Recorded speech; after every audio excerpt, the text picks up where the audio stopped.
Would you ask Miss Williams to come back in, please? Thank you.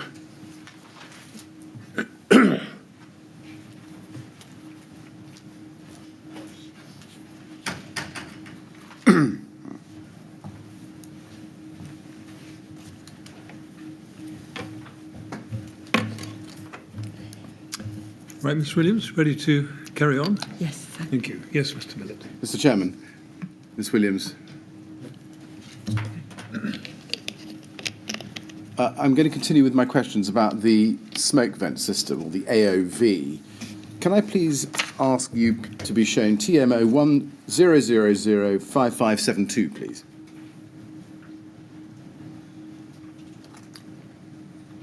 This is a letter that Carl Stokes sent to you on the 18th of March 2014. Can we look at the first paragraph? It says, "Thank you for asking me to comment on the questions raised by the London Fire Brigade, LFB officers, during their visit to the above buildings on the Lancaster West Estate on 12th of March.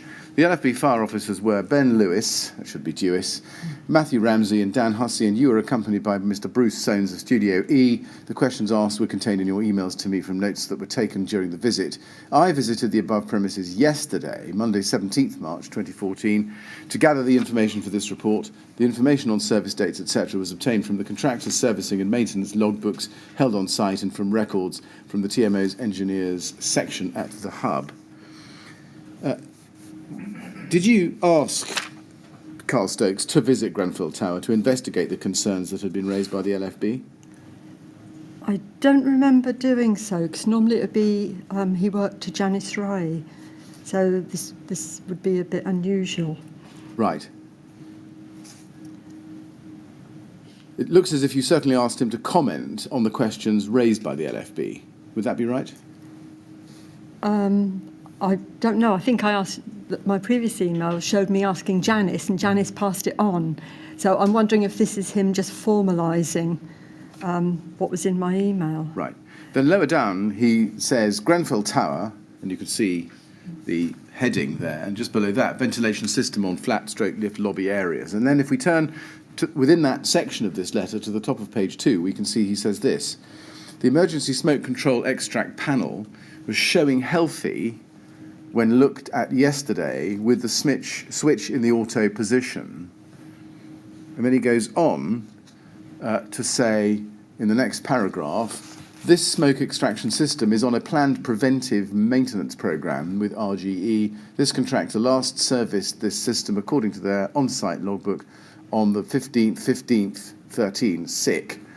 Please see Appendix A below. The previous loose page in the logbook was full, and the service before this one was in September 2013. So I'm assuming that the 15th month is a mistake and the engineer meant the 12th month. As can be seen, the engineer checked all of the items in the quarterly checklist, and the only fault recorded was 19th floor relay. As the next quarterly service is imminently due on this smoke extraction system, I recommend that the contractor is asked to service the system, and any findings, etc., made are actioned."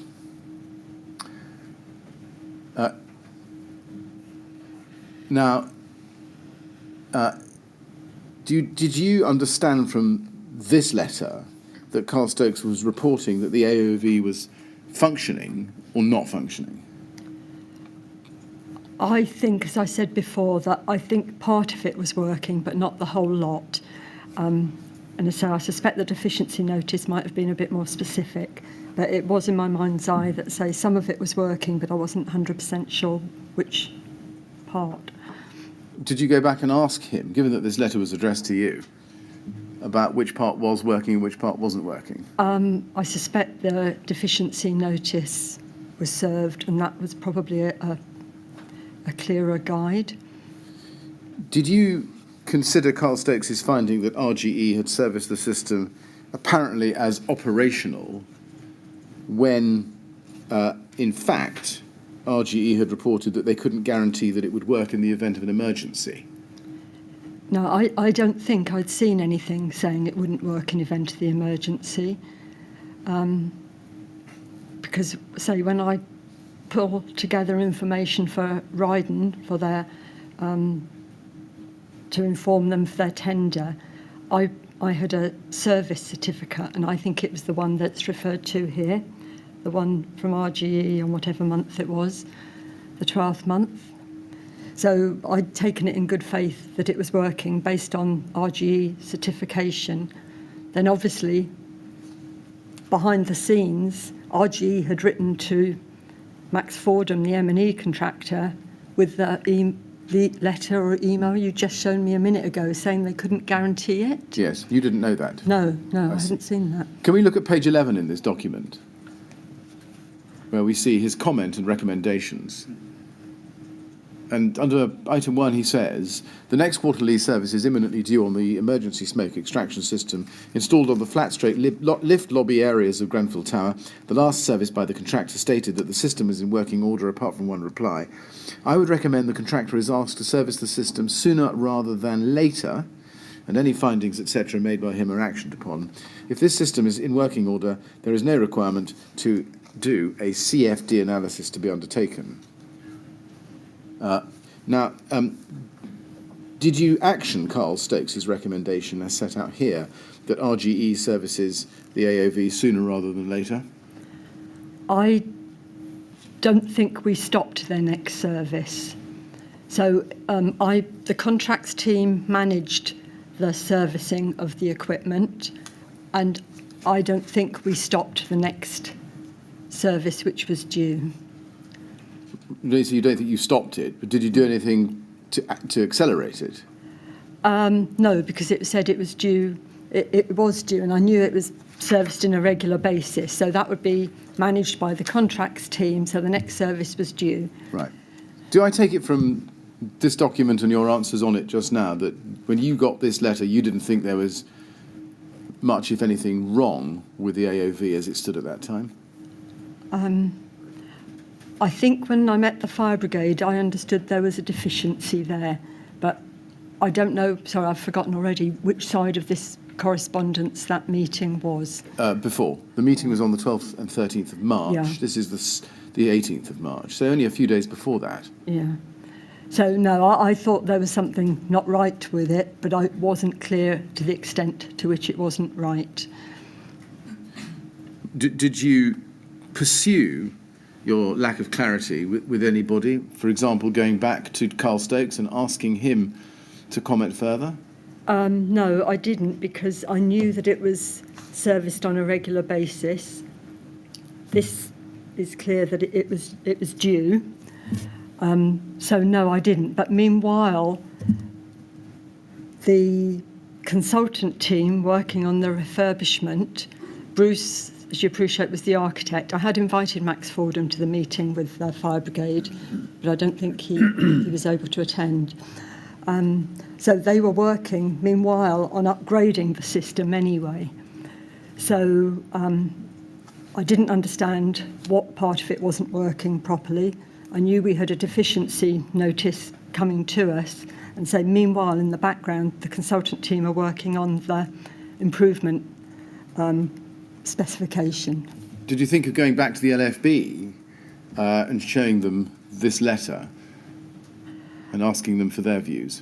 I wouldn't have. I wouldn't have. Janice Ray may have, because this would have been shared with her, and she might have shared it with them. But I wouldn't have. No. You say you wouldn't have done, but given that you had been present at the meeting on the 12th of March, you were the one who reported back to Janice Ray about it. You were the one involved in direct discussions with the LFB, and you were the one who'd received this letter directly from Carl Stokes. Why wouldn't you have been the person to go back to the LFB and show them this letter? The main liaison with the LFB was Janice. It was appropriate to keep that route going, because, say, my involvement with the block would always be in terms of just the refurbishment. Janice would have a longer term interest in the building, and this was something that she, if it was needed to be raised, Janice would do the frontline liaison with the fire brigade. I'm not sure I understand why you say that, Miss Williams. Forgive me, but you and not Janice was at the meeting. Yep. You and not Janice had received this letter. So why would Janice be the one to take this letter back to the LFB in those circumstances? Janice would be the one who'd get the deficiency notice. And if she wanted to counteract it with this letter, then that would be something she would do. But say the route for communication with the fire brigade was generally through Janice, because it meant she then had a handle on all the traffic flow. So it would be Janice, and I hadn't met any of those people before, and so Janice obviously did know who they were and had a relationship with them, as I didn't. Were you waiting for the deficiency notice at this point? And were you expecting it? Yes, I think Matthew Ramsey was clear that one was going to be issued. Right. But I say, so meanwhile, in the background, I've got the consultants team who are working on the specification for the upgrade. So I was keeping the ball rolling by keeping their work continuing, and by Bruce attending this meeting, had a better understanding of where any gaps were. Now, let's look at the deficiency notice. That's at LFB 3032101, please. 32101.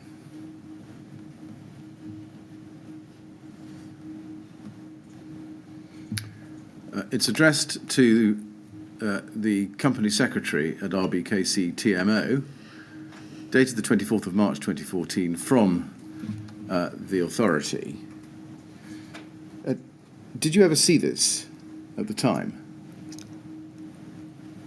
I suspect Janice would have attached it to me, would have sent it as an attachment to me, yes. Right. I mean, we certainly know that you had seen it late. You saw it later in the year, because by September you were sending it to Simon Lawrence. And my question really is, when do you think you first saw it? I would assume fairly soon after Janice had received it. Okay. Now, you can see in the first paragraph there's a reference to a recent inspection of Grenfell Tower. In the second paragraph it says the steps should be completed by 5th May 2014, when a further inspection may be carried out. And then if we look a bit further down the document, you can see that on page 3 there's a schedule and various articles which refer to conditions contained in the regulatory reform fire safety order. On the left-hand side, the conventions, the contraventions and the steps needed to comply. And under the first one, area of concern, you can see Article 11.1, failure in the effective monitoring of preventive and protective measures. For example, a significant number, approximately 25%, of automatically opening vents within the common parts of the premises were found not to be in working order. No suitable system of monitoring was in evidence to identify deficiencies with the smoke ventilation system. So you were aware then, shortly after this document was issued, 24th of March 2014, that a significant number of the smoke vents were not in working order, that there was no suitable system of monitoring to identify deficiencies, and that the system hadn't been maintained in effective working condition. Yes. Yes, and just on that last point, if I can just show you page 3. I don't think I read to you Article 17.1, but that the point I've just made about the system not being maintained in effective working condition is set out in the left-hand column there. Yeah. So you knew the subject of the complaint or the deficiency notice very shortly after 24th of March 2014, yes? Yes. Bear in mind, though, I'm only able to understand, I'm like most of us here, we're not M&E bods. So I can understand what it says there, but I don't know always, how you'd rectify it so easily or what the implications are. No, but my question was a more limited one. Did you understand the nature of the complaint and the date by which it had to be cured soon after the 24th of March 2014? Yes. You did. And you noted that the 5th of May was only about 6 or so weeks later. Yes. Yes. Were you, when you received this or saw it, were you surprised that Carl Stokes had not raised these issues in his letter of the 18th of March 2014 to you, which predated this notice of deficiency by about 6 days?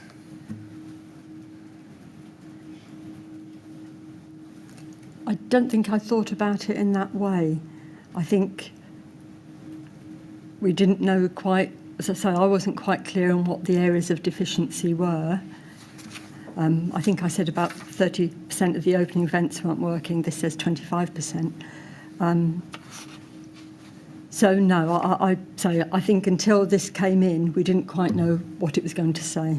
No, indeed. My question is a different one. When it did come in and you did see what it said, did you not go back and look at Carl Stokes' letter of the previous week and ask yourself, or indeed ask him, why he hadn't picked up the points that the LFB had picked up and were showing as breaches of the fire safety order? No, I didn't look and do that. Why is that? I think I was probably handling a lot of things, and I think that this was one that I assumed that would be something that Janice would pick up, because she is monitoring the servicing of this equipment, and she may be able to look at reports which tell us a little bit more information about the servicing regime and what they found on the servicing regimes and why there were gaps in the servicing regime, if that was the case. Do you accept that his conclusions in his letter and his findings about the monitoring and maintenance of the AOV system, namely that it was apparently up to date and showing healthy, were at odds with the LFB's own findings in the respect identified in the deficiency notice? I think what Carl had said was that the RGE report said that But he'd inspected the 19th relay or whatever wasn't working. I don't know that he did look at these automatic opening vents. I think because I'd said in my email that 30% of them weren't working, he'd maybe taken that as read. He then had investigated the RGE report. So it's a slightly different aspect of it, perhaps. Given that you had a fire risk assessor examine the building, either at your or Janice Ray's request, and particularly the AOV system as a result of the LFB meeting a few days before, were you not surprised to see that he hadn't mentioned the deficiencies, but the LFB had, when this deficiency notice came in? I don't think I'd seen any fire risk assessments in my career until I worked on this project. So, no, I wasn't particularly familiar with what a risk assessment, the fire risk assessment was going to contain. Did you ask him or even ask yourself, well, I wonder why Carl didn't pick that up? No, I didn't. I wasn't familiar enough with what I was looking at to as you say, spot inconsistencies. The AOV and its refurbishment, if that's the right word, was very much part of the Grenfell Tower refurbishment project certainly by March 2014, wasn't it? It was actually in the tender. They'd identified early on that the system I think it was determined as an experimental system when it was built, and that it wouldn't meet with building regulations now.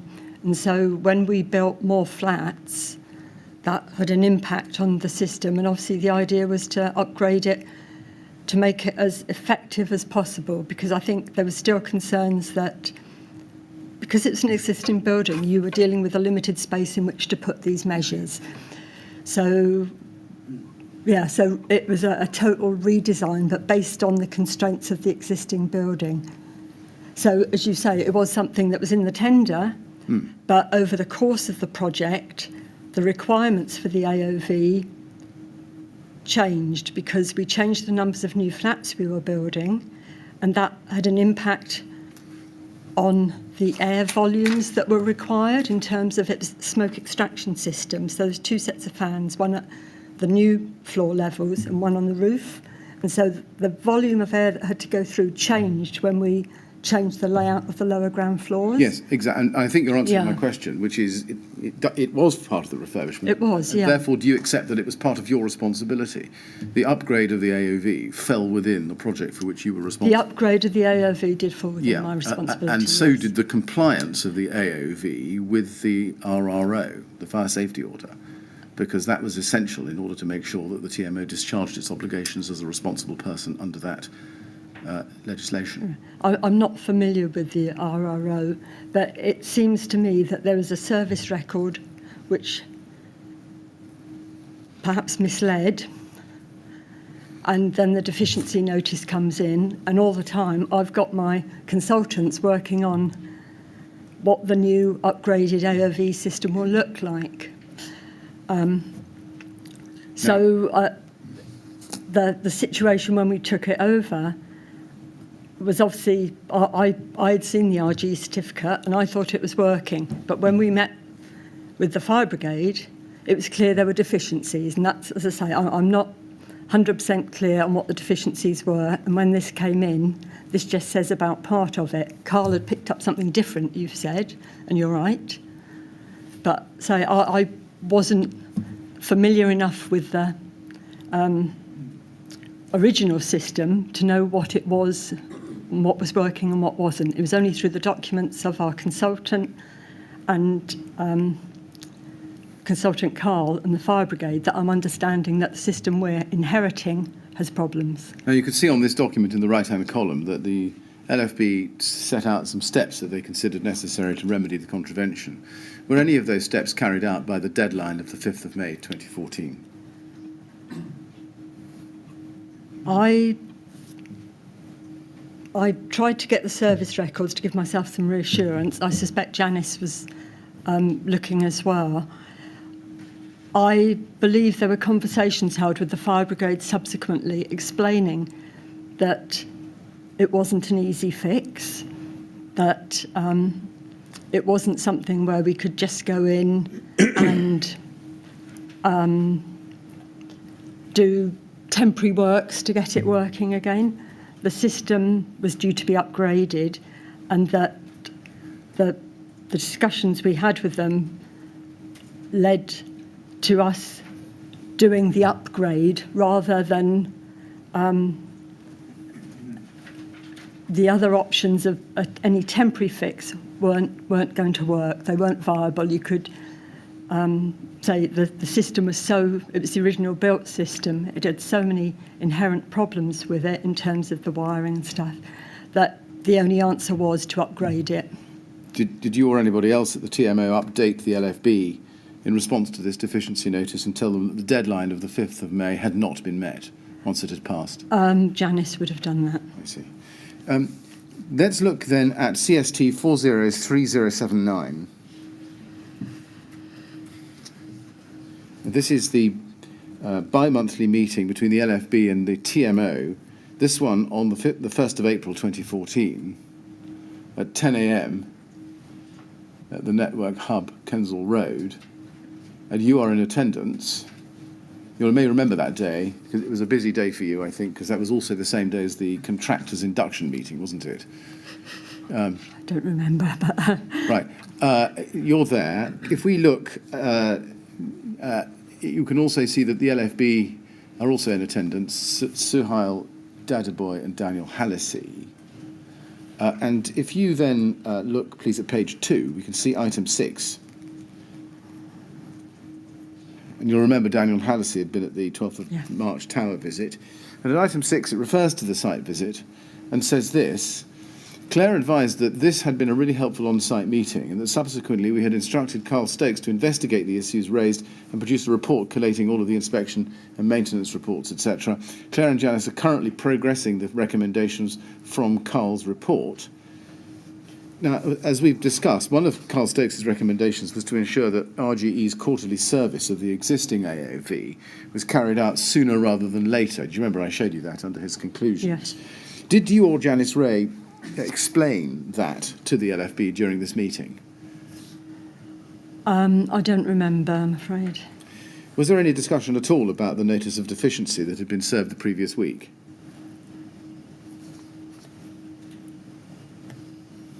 If it's not mentioned there, I think Janice would have done these minutes. If it's not mentioned there, no, we didn't talk about it. Was there any discussion there about the need for measures to be put in place pending the full service that Mr. Stokes had recommended, or pending the cure required by the LFB in their notice of deficiency? If it's not minuted there and I don't remember, I'm afraid I can't. Was there any say. discussion about the emergency plan for the building pending service of the system or cure of the deficiencies? I don't remember, but bear in mind that Daniel Hallisey was also an attendee at both. If it's not mentioned there, then no, because Janice would have tried to make sure that everything was captured. Yes.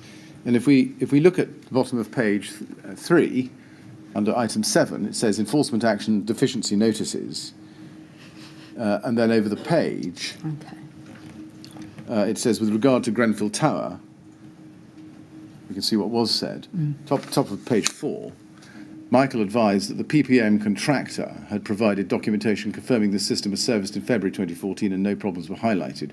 However, the contract with this contractor had now ended, or has now ended, and we have instructed the new contractor to inspect this system and report back on any issues that need addressing in order to ensure the system is fully operational.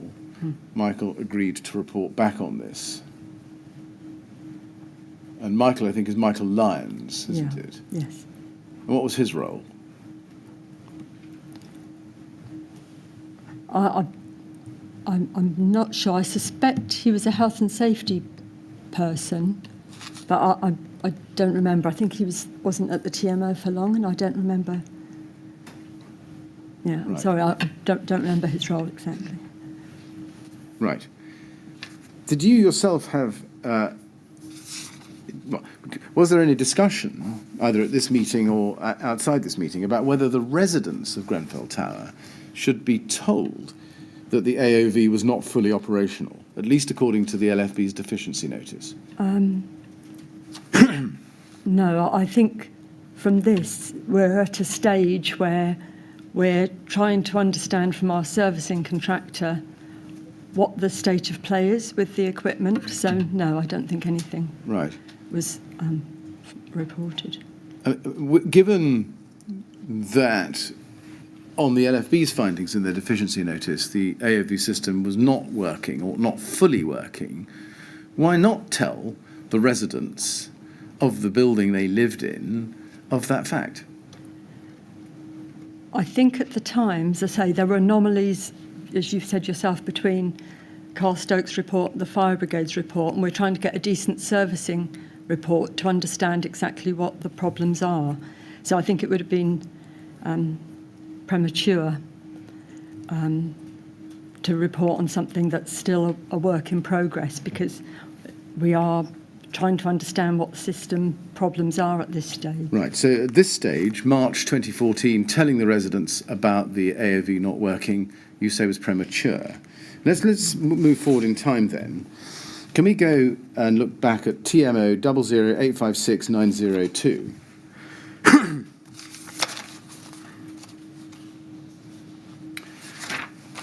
This is in September 2014, and this is an email from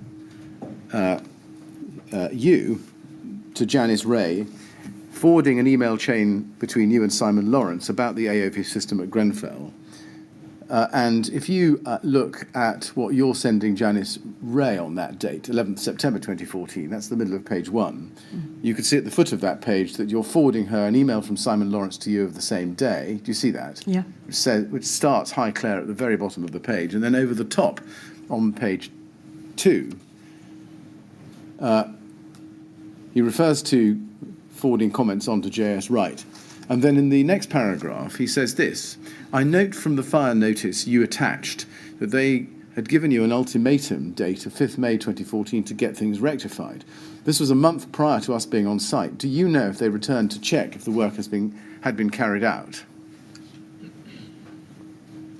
And then if you go up the page in your email to Janice Ray, if we go back to page 1, you ask the question, did the fire brigade ever return to check the system was working? I assume not, exclamation mark.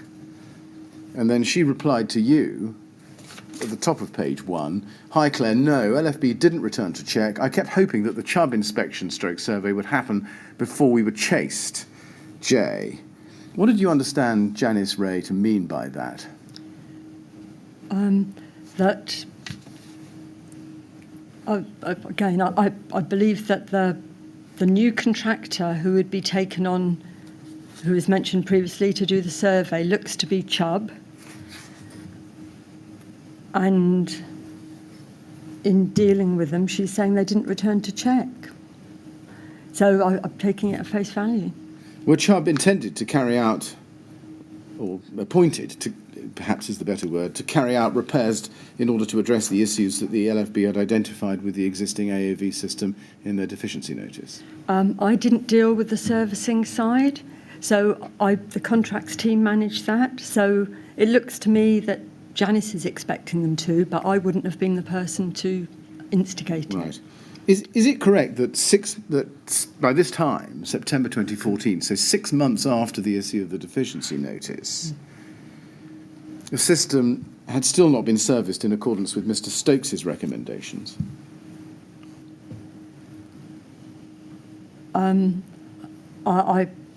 If this train of emails is the total information we have, yes. Well, I mean, you are the one in contact with Janice Ray. Did you examine this further? Did you try to find out whether or not Mr. Stokes's recommendations that he put in his 18th of March letter to you had actually been carried through? No, I didn't, because what would happen is the servicing was done by the contracts team. Janice would have been on their case. She would have checked that to keep it all moving, whereas meanwhile I'm working with my consultants to get the specification for the upgrade in place. I see. I'm beginning to get the impression that the extant AOV was, as it were, a health and safety team topic or area of interest, whereas you were only interested in the new AOV system. Is that, I mean, that's quite a simple way of looking at it, but is that actually a fair way of looking at it? Bear in mind, we didn't get into contract with Ride until June 14. So I had the regeneration of the building wasn't on site. So the deficiency notice all predates that. Right. Had any of the steps identified in the deficiency notice been taken by 11th September 2014? Again, say I have a limited, perhaps sort of a watching brief on this rather than being the main instigator. Right. Because, say, my contract with Ryden didn't start till June the 14th. And so that's why, say, my efforts were more in getting the upgrade working. But, say, I think, over the period, take a view that the system perhaps was in such poor shape, and there was little remediation works that could be done. Right. Had the LFB fire safety team been made aware that by this time, September 14, the steps they recommended be taken to cure the deficiencies in their March deficiency notice had not been taken? I don't know what the LFB did. If they had contact with us, it would have been through Janice, not myself. Did you explore the question with Janice Ray?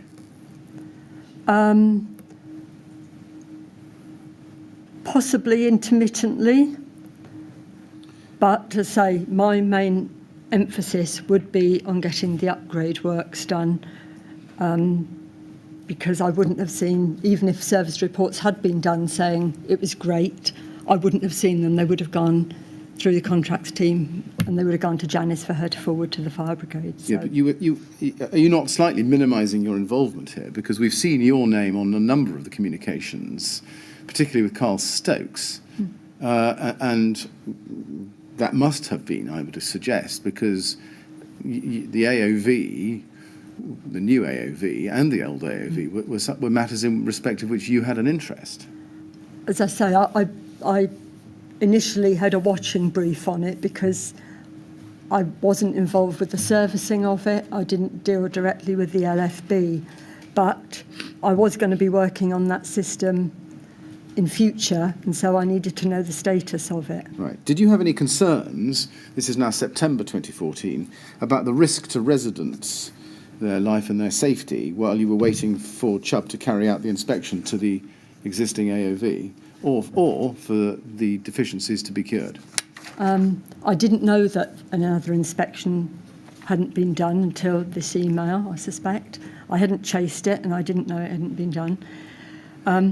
But I don't know the ins and outs of the Regulatory Reform Act, but I believe that if there was an issue that was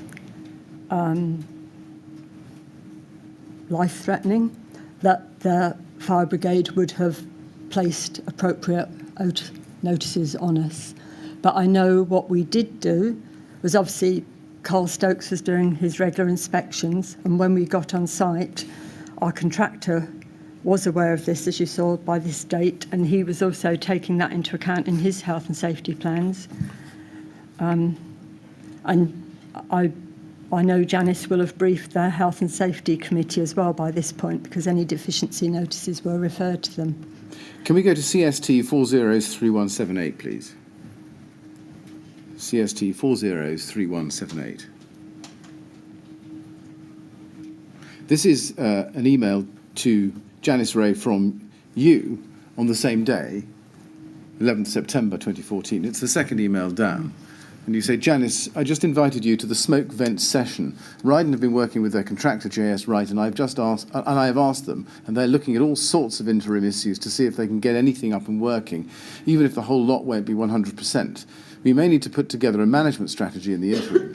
Do you want to invite Carl to the meeting on Tuesday AM? It is before our 10 AM site meeting, so we will have to keep good time.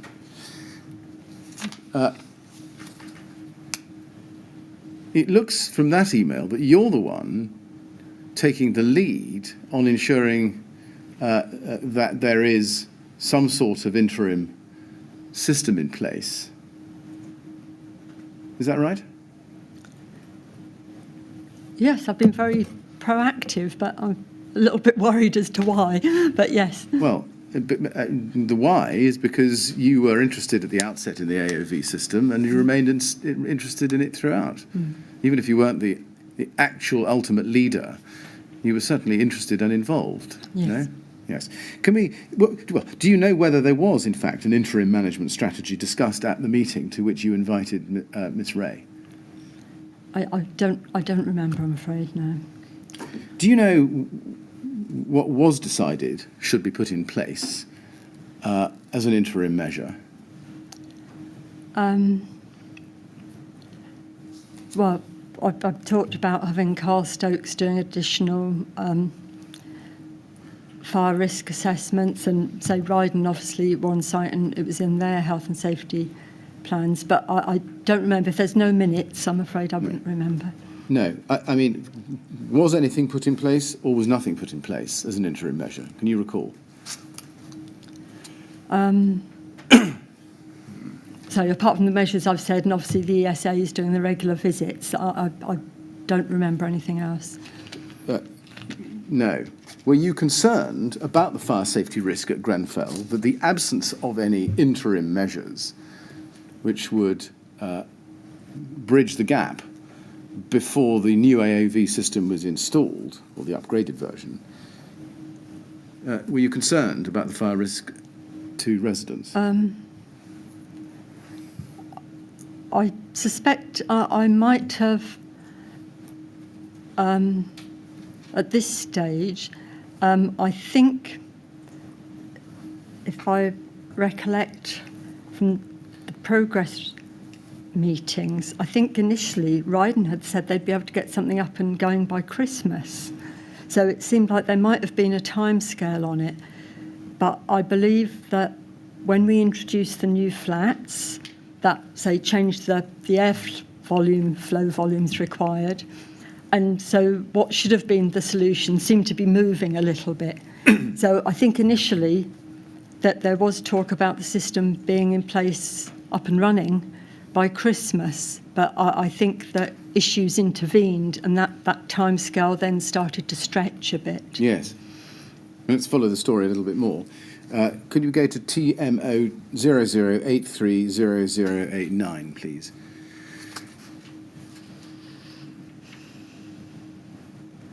This is a progress meeting. Here are the minutes. 16th September 2014. So only 5 days or so after the email exchange we've just looked at. And if we go to page 4, please, section 8.3, under the heading Key Risks, it says the AOV is not working.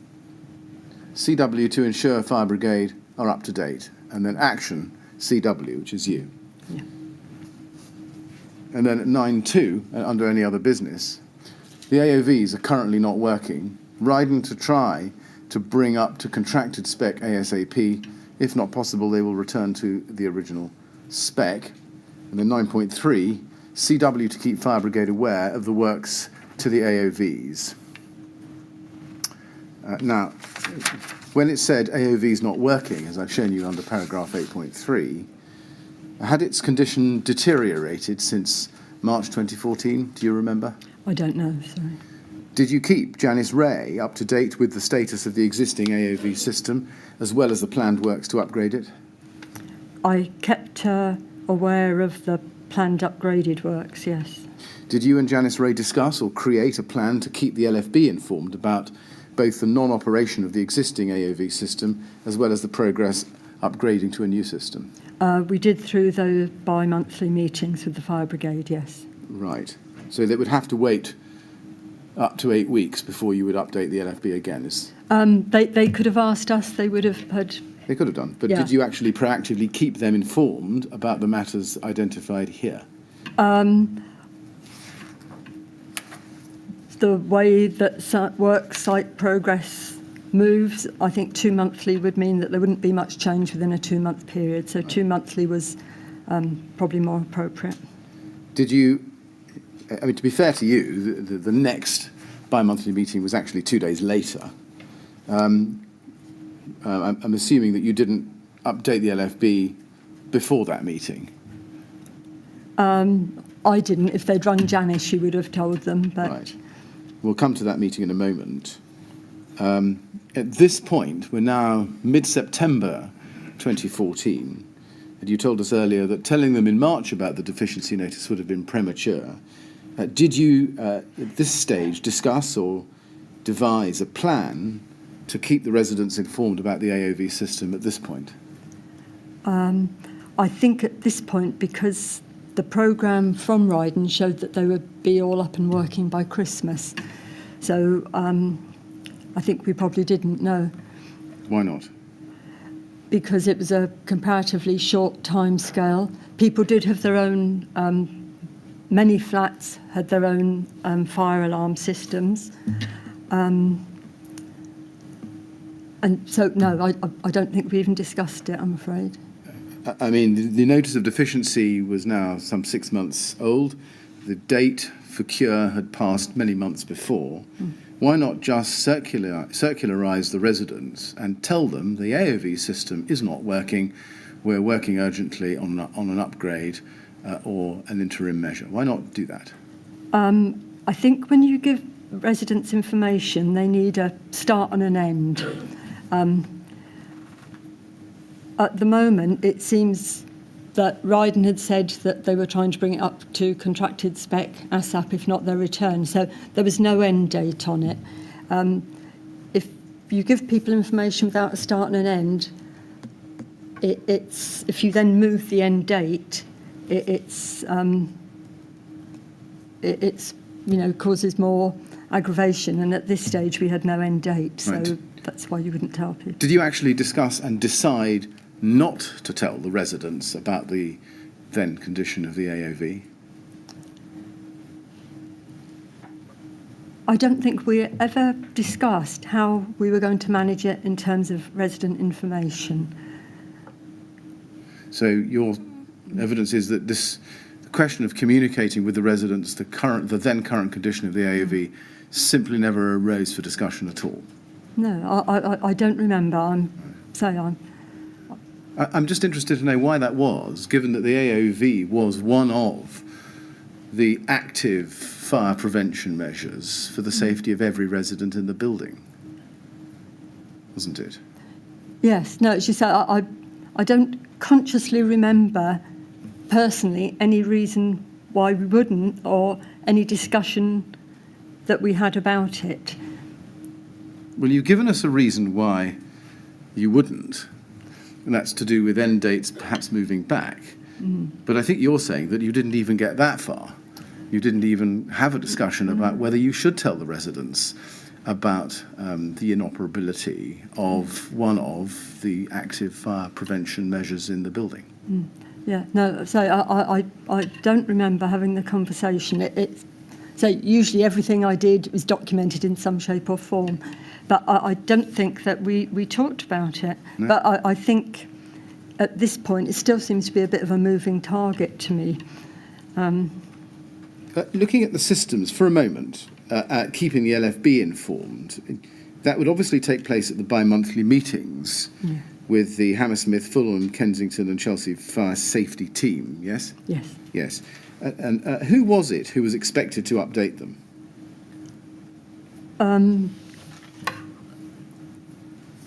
Janice was the main coordination person for the LFB. She arranged the bi-monthly meetings. And what about And your... she would be their go-to person if they had any fire queries. I see. And what about you? Was it your, or part of your responsibility also to update them? I think it was easier to go through Janice because obviously she had the deficiency notice, for example, in this instance, and then she could keep them up to date. What about local fire crews? Whose responsibility was it to update the local fire crews on matters affecting Grenfell Tower?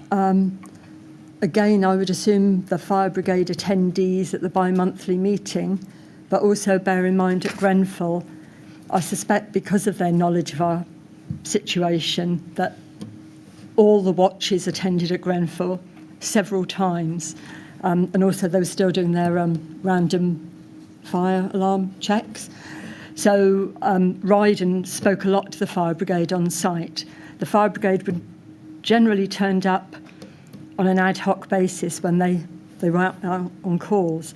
So they never made an appointment to go there, which I could have attended because they literally turned up when they had availability. Can we please have TMO 100233364, please? This is the minute of the bi-monthly meeting with the LFB fire safety team held on the 18th of September 2014. As you can see, only Mr. Dadaboy was there on that occasion. Michael Lyons and Dan Hallisey sent their apologies. And if you go to page 3 in that document, you'll see there, the third paragraph down, this is part of section 6. Claire also advised that the ventilation/extraction system in the communal lobbies is to be upgraded/refurbished as part of the project. This work is being prioritised and plans are currently being finalised. Suhail requested a timescale and Claire advised that we were hoping this would be completed by Christmas. Claire highlighted that whilst works were being undertaken, the system would not be working at full capacity. This had been brought to Carl Stokes' attention and he will be working closely with Rydens to undertake a review of the FRA early next week. In order to reduce the fire safety risks while the works are being undertaken, the contractor has given a commitment that no hot works will be undertaken, care will be taken to control dust, operatives will be made aware of any interim measures, and their work will be closely monitored. Now, just on the first part of that paragraph, did either you or Janice Ray explain to the LFB that the existing AOV system was currently not working, as we saw in the progress meeting minutes of the 16th of September? I am not sure of the previous communications that Janice might have had or been in any previous meetings, but it was the fire brigade who'd given us the deficiency notice, so I would assume that their system would flag up.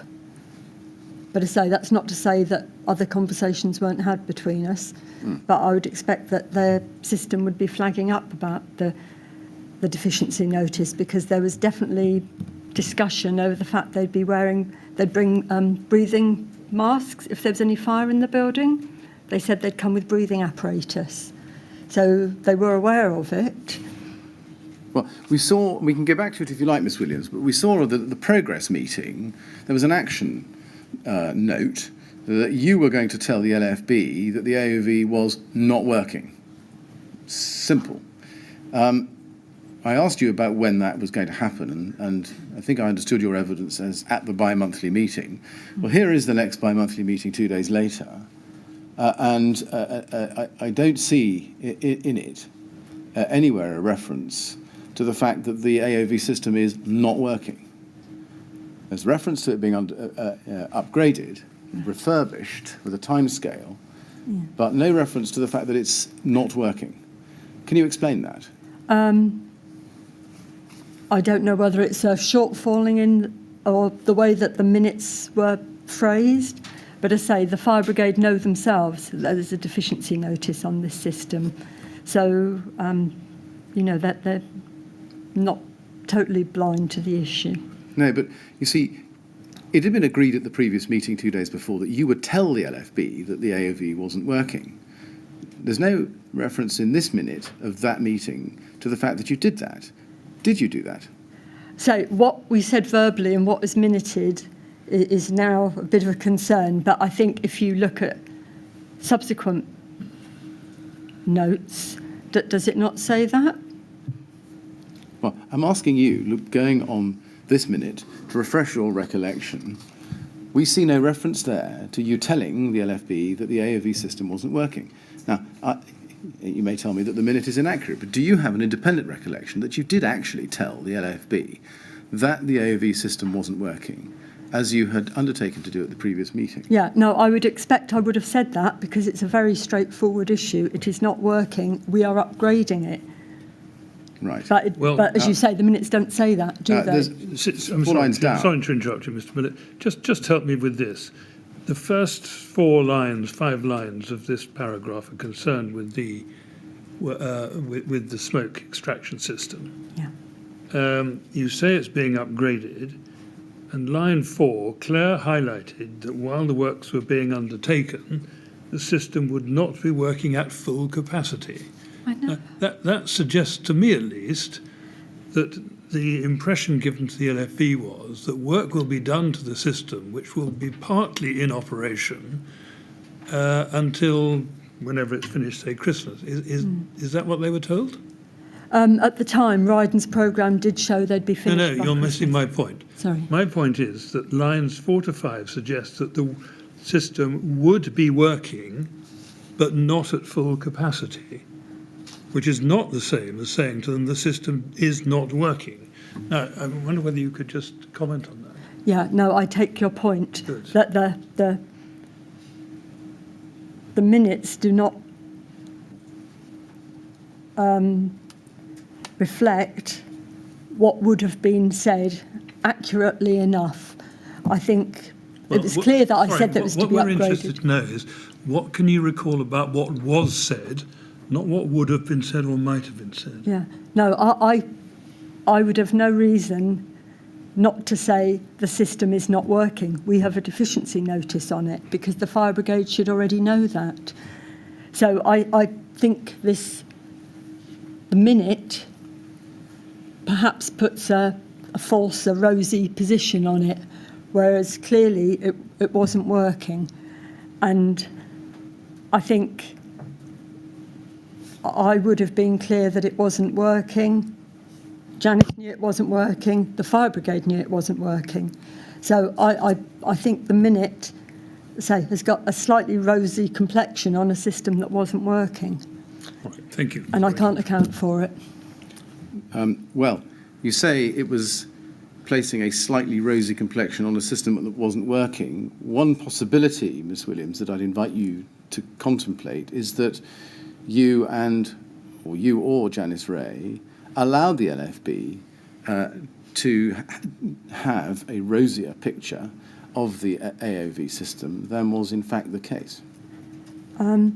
I think that Sue Hale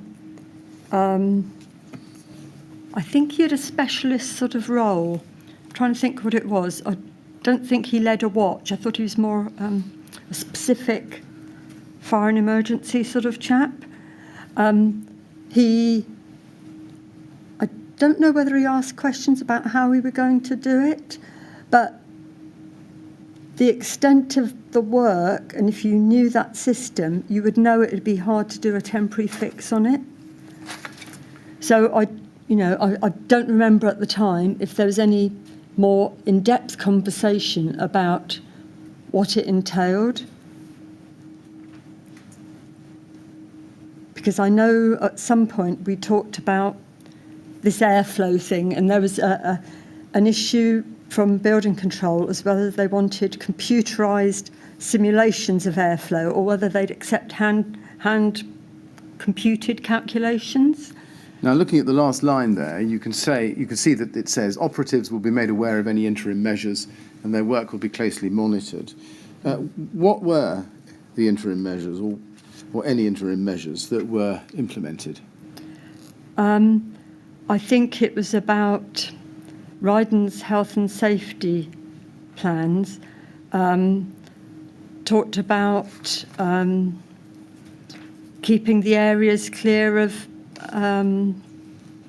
building waste while they were working in a tidy way. It might have been about cutting timber, for example, for the cupboard doors in the communal areas. Well, I mean, housekeeping and neat working, health and safety measures during their works. Right. Why were those interim measures which would take the place of a fully operating AOV system? I'd expect them to take place whether the AOV system was operating or not, but I think they were just, the contractor had stressed that they were aware of this and this is what they would do. I would expect them to do this anyway. Did the LFB approve of any interim measures to be taken pending the repair or upgrade of the AOV? I don't know that they asked, and I don't know what we gave them if they had asked. Nobody had asked me about that. No, but you say you don't know whether they asked. Would it not be for you as the responsible person, you the TMO that is, as the responsible person, to keep them informed? Yes, it would be, but I say I don't know. There might be background correspondence which I'm not aware of. Can we go to TMO 00851824, please? This is an email you sent to Simon Lawrence the same day, 18th of September 2014, after that meeting. Simon, 1, Windows, and I don't need to trouble you with that. 2, Fire Brigade.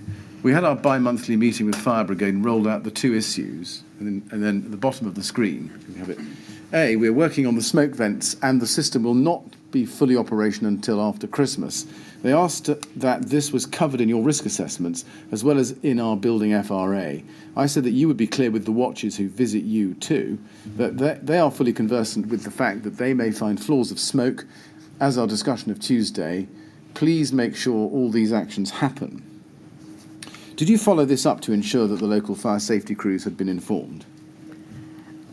I didn't know when the local fire safety people were going round, but Ryden did have long conversations with them, and they talked to all of the crews. So obviously I wasn't party to that, so I would hope they would have mentioned this, because they did feed back to me when they had the fire brigade round. Now, can we go to TMO 00851844, please?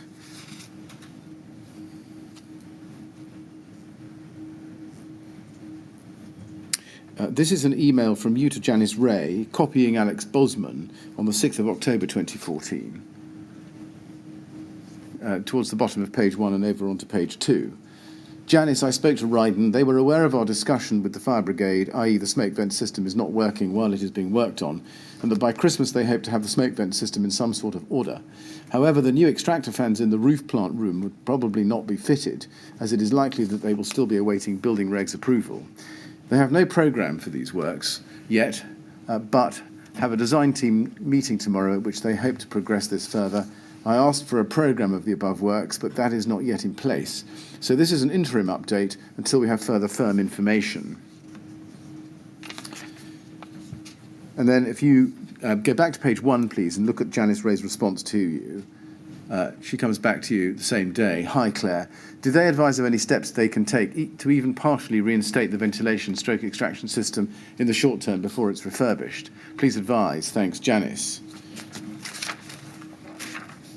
So it looks from that as that she's looking to you to take the lead on keeping her informed about what steps could be taken to put in place an interim solution. Is that fair?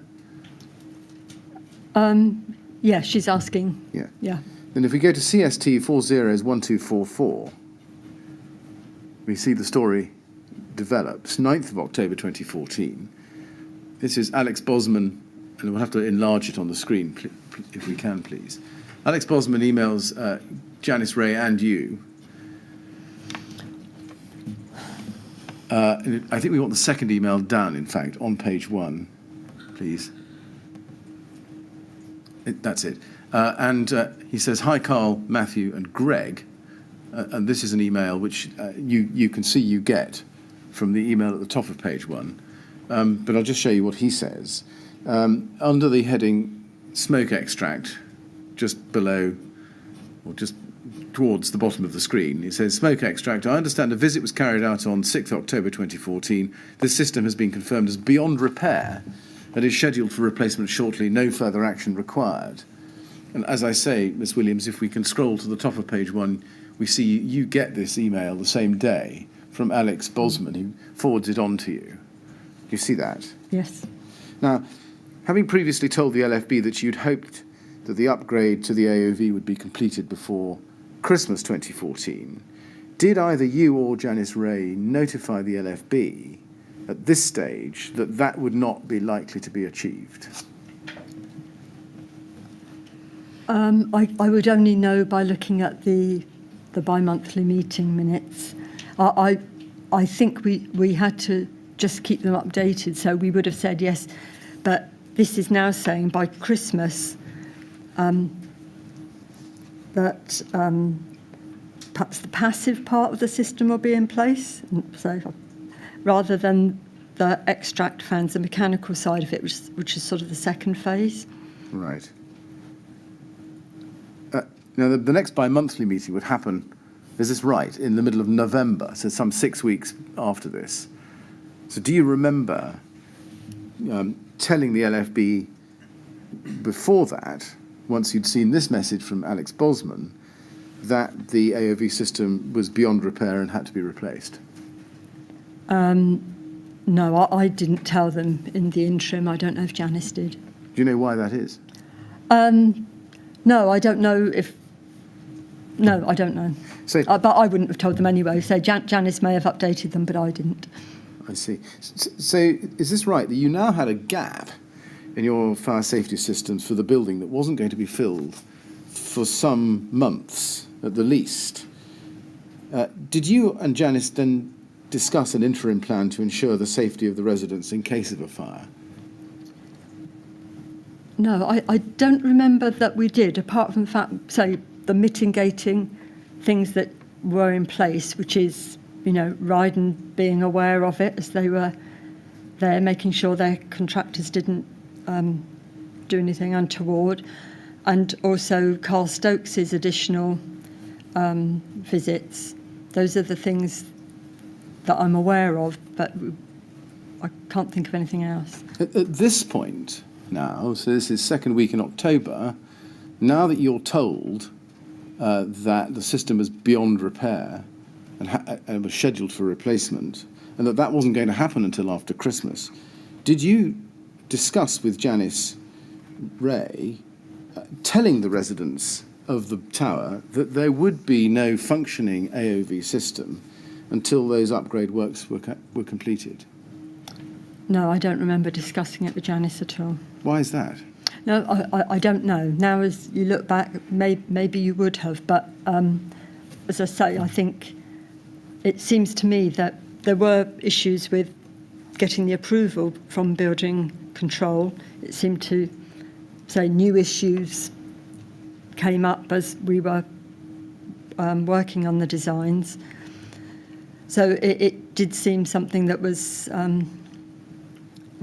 not an easy thing to solve, and I don't remember us talking about how we deal with this with residents, so no. No. You see, at this stage, you're putting out monthly regeneration newsletters to residents.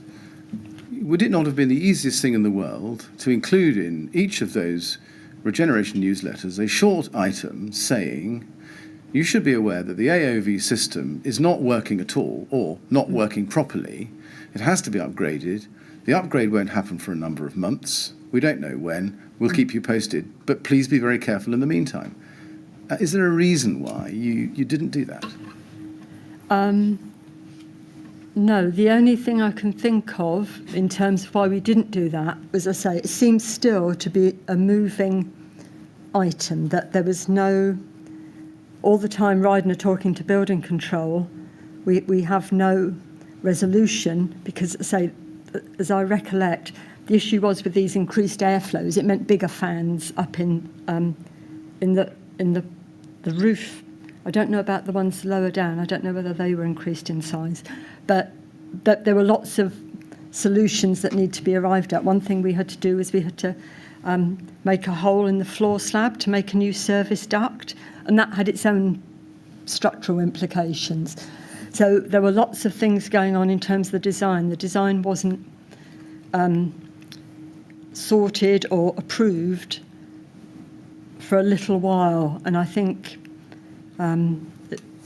it took quite a long time to get to the resolution. So I don't remember discussing with Janice, putting it in the newsletter, or even how we managed as an interim way, apart from the fact that I knew that things were in place, as I say, in terms of Stokes extra visits, etc. I know you may not be able to speak for Janice Ray's thoughts, but so far as your thoughts were concerned, did it not occur to you that it was important for the residents of Grenfell Tower to know that one of the major active fire prevention mechanisms in the building wasn't working? I think as I sit here now, again, hindsight is a great thing. It is something that we could have told people about, but we didn't. I think, there were other systems within the building. There were fire alarms in people's own flats, and I think there was a comment here from Alex saying that the fire alarm system was working, so that the building wasn't totally unprotected. But I do take your point that we could have made mention of it.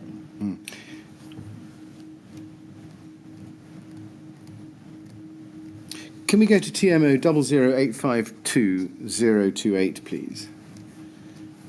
This takes us into mid-November 2014. This is an email from you to Simon O'Connor on the 12th of November.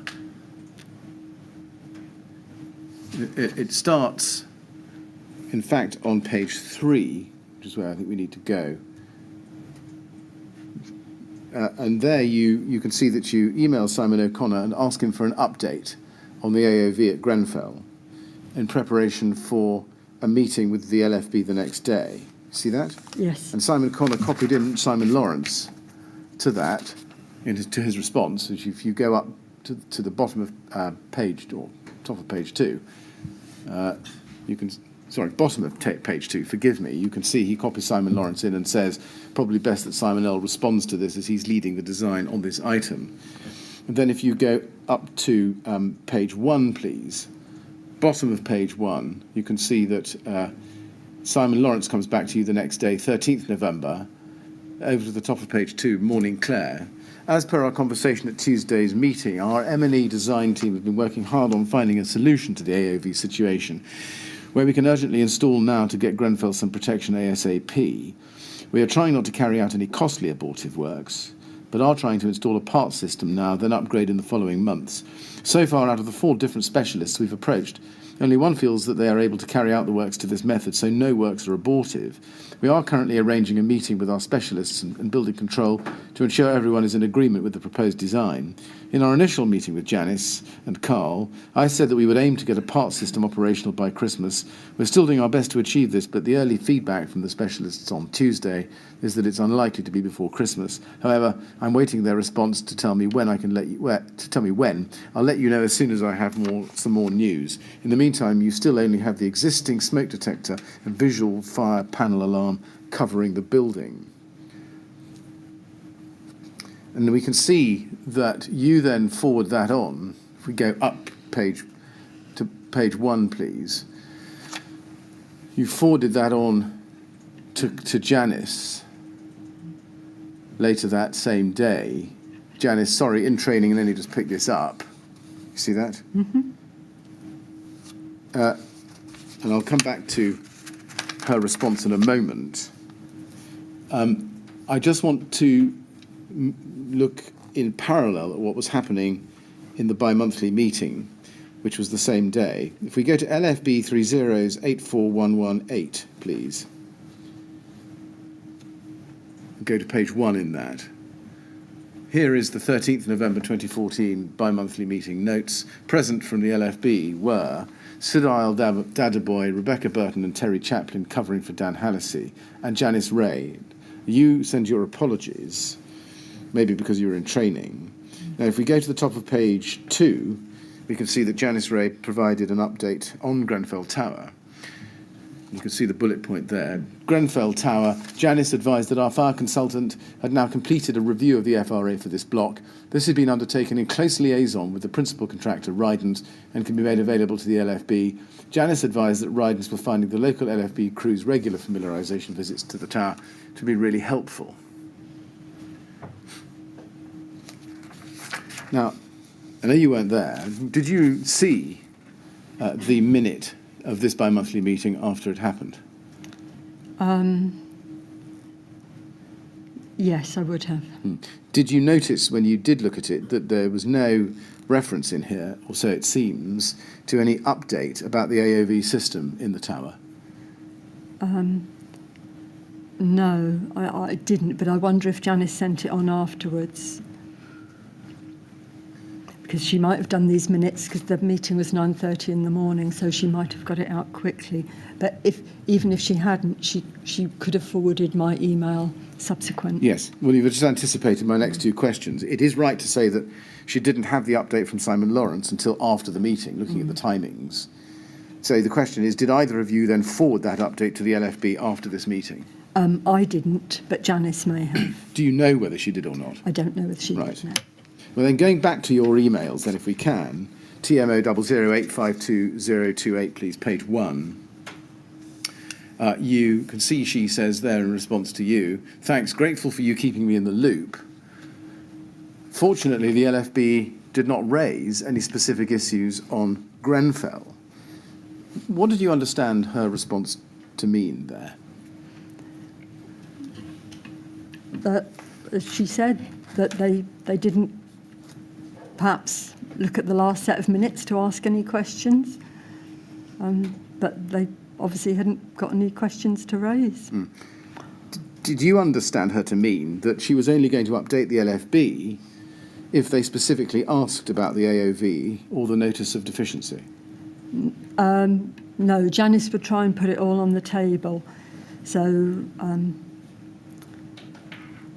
no, I don't think she would do that in a negative way. She wanted to tell them as much information as possible. Right. So I see. that's why I think she would have forwarded my email, because it would be the easiest way to keep it moving. Very well. Did you yourself take steps to ensure that Janice Ray did keep the LFB in the loop, as it were, about the specific problem with the AOV vents at Grenfell that you had been told about that morning by Simon Lawrence? No, I didn't monitor Janice's workload. Given that what Mr. Lawrence was telling you was firmly within your remit as the project manager for the TMO for the project, why didn't you make sure that the LFB were aware of what Simon Lawrence was telling you? As I say, Janice is a conscientious worker. If she had that information, she would pass that on. Yes, my question was different.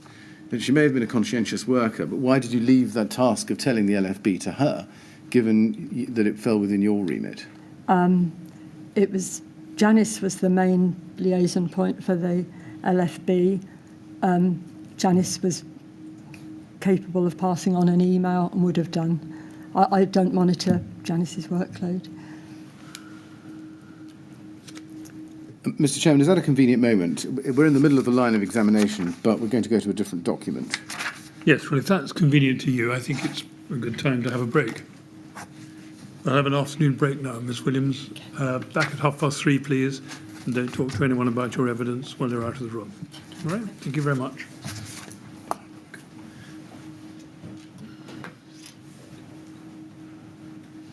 Thank you, 3:30.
Yes, would you ask Miss Williams to come back in, please?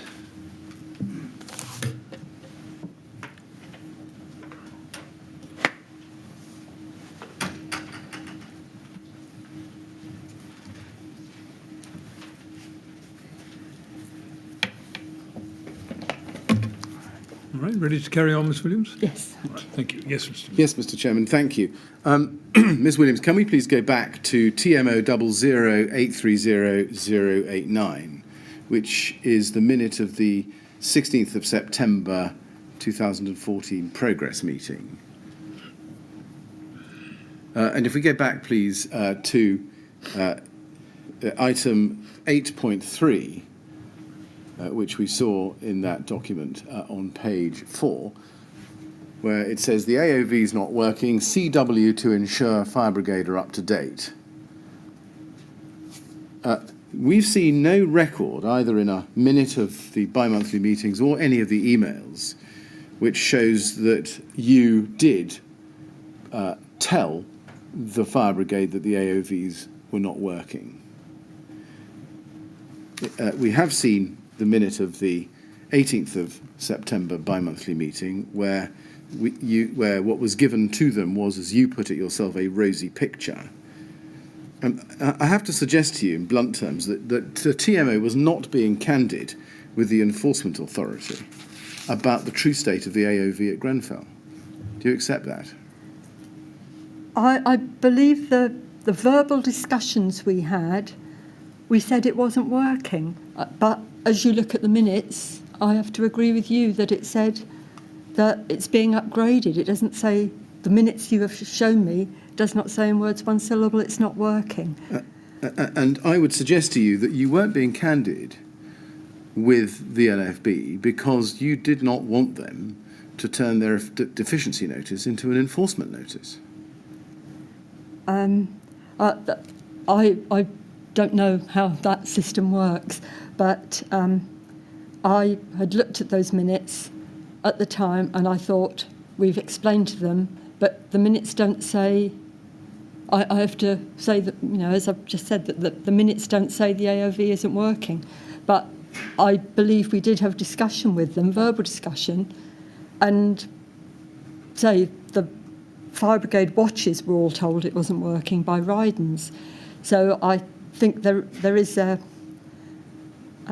issue with the minutes because they don't say what I would like them to have said, even though we may have said it verbally to them. Did you, to the best of your recollection, do you ever recall anybody at the TMO telling the LFB that the steps that they required to be taken in their deficiency notice of the 24th of March 2014 had not been carried out? Sorry, can you say that again? Do you recall, to the best of your recollection, whether anybody at the TMO ever told the LFB that the steps that they required to be taken in their 24th of March 2014 notice of deficiency had not been carried out? I did not tell them. I don't know what went from Janice Ray, who the notice would have gone to. No. And I would suggest that if nobody else told them, then that was because the TMO did not want the LFB to know that the steps identified in their deficiency notice had not been carried out. That is not true because clearly Ryden knew. We'd asked them to talk to the fire brigade to make sure they were clear. So the fire brigade were being told on site that was the case. I believe we told them in the meetings, but as they're minuted, it doesn't read that way. But also the fire brigade knew there was a deficiency notice. So again, their organisation had that information. So I don't quite know why they didn't follow it up. Now, at about this time, late October 2014, do you remember that Edward DeFarn requested minutes of the TMO's progress meetings with the contractor, the architect, and the council? Do you remember that? I know he did ask. I don't know what timescale. Yeah. Let's look at TMO 00851-913, please. And I'd like to go to page 3 in that document.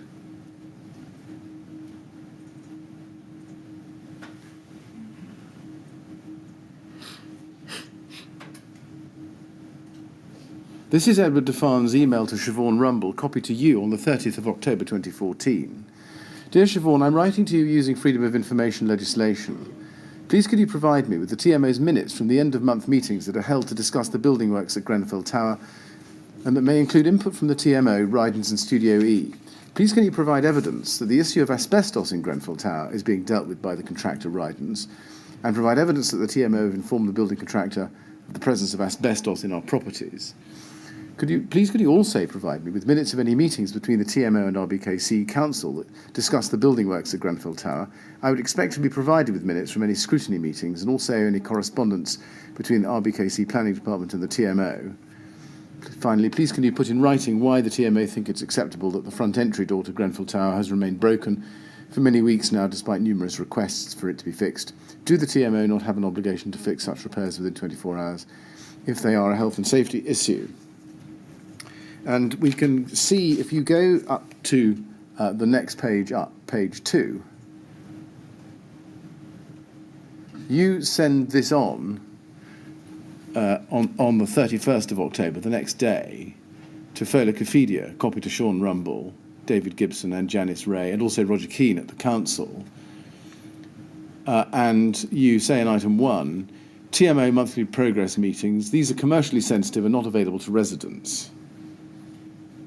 Could you please send me this minutes, as I will be determining if it is indeed commercially sensitive as my responsibilities for freedom of information requests. And then at the end, please can I have a copy of your response, as you'll appreciate we are trying to ensure consistency. You see that? Yes. And then if you go next, please, to page 1, at the top of this email chain, in response to Fola Cofidia coming back to you with notes, you say, "Hi Fola, the monthly meetings cover many issues. Some of them are more commercially sensitive than others. As the scheme is over a year's length, I'd not want to be copying you into every set of minutes, so you can decide whether or not that particular meeting contains sensitive information. Typical example in this month's meeting shows that the building contract is not yet signed, that in the flats there is asbestos left which will be managed, quotes unquotes, and issues taken up with the fire brigade over the smoke detection system. All of these could cause Mr. Defan to raise more queries, either on his blog or via further FOI requests." Now, why were you concerned about Mr. Defan raising more queries, either on his blog or via further FOI requests, in response to issues taken up with the fire brigade over smoke detection? As I've said, all of these could cause Mr. Defan to raise more queries. It wasn't any one item. It was every issue that was raised could mean that we get more correspondence or more blog exposure. Was your primary motivation in refusing disclosure of these minutes to prevent resident scrutiny over the health and safety issues that Mr. Defan was querying? No, I think I've been clear that there was the commercial sensitivity, there was money, costs of this and that, all included in the minutes. And I think the previous email you showed me, one of Fola's comments was in the first item. She'd said, "Could you send me copies of these to see?"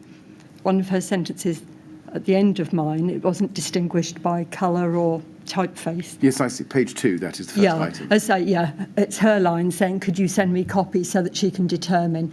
So I said I felt that they were commercially sensitive, but our company secretary said, "Send me some so that I can understand if they are commercially sensitive," because she had to respond to the Freedom of Information request. So she wanted to check herself what I said, whether that was appropriate in terms of the FOI status. Just to be clear on this, am I right in thinking that it wasn't commercial sensitivity which meant that you didn't bring the residents up to date about the present condition of the AOV system? No, they're totally disparate subjects. Now, can we go then on in time in November 2014? TMO 1008792, please.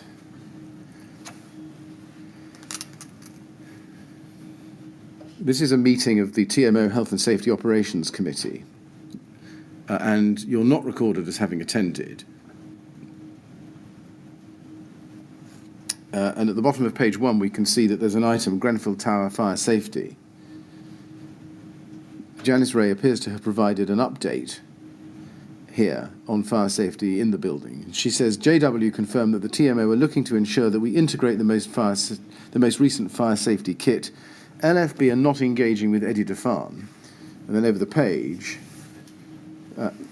Rydens have done everything LFB have asked them to do. In regards to the vents, Rydens were sourcing a contractor to get the works done as soon as possible. It's likely to be after Christmas. Rydens have explained to LFB that the system is beyond economical repairs and that LFB are aware to be appropriately equipped when arriving to deal with fires. Did you, or do you, know who at Ryden had told the LFB that the existing AOV system was beyond repair? I would only know by the reference to the previous email you showed us, and I don't know, I can't remember exactly the phraseology in that. Right. At this point, do you know or did you know what the LFB's response to being told that was, in view of the deficiency notice having required the AOV system to be maintained as operational by the 5th of May 2014? No. Did you see these minutes after? No, I this wasn't a meeting that I ever attended, and I didn't see the minutes. Right. Were you aware generally that Ryden told the LFB that the system was beyond economical repair? I believe they had frank and forthright discussions, yes. You say you believe that. You believe that. What is the source of that belief? Simon Lawrence, Simon O'Connor would say they walked them round the building and talked them through the problems. So, or issues, maybe problems not the right word. Who told you that? They did, and also it would be mentioned in the progress meeting minutes. Usually I'd get an email from Simon Lawrence or Simon O'Connor just saying, oh, the fire brigade have been here, because as I say, they did attend when and as they could. Right. Let's go on then. TMO 00857865. This is the minute of a Grenfell Tower project group meeting on the 2nd of December 2014.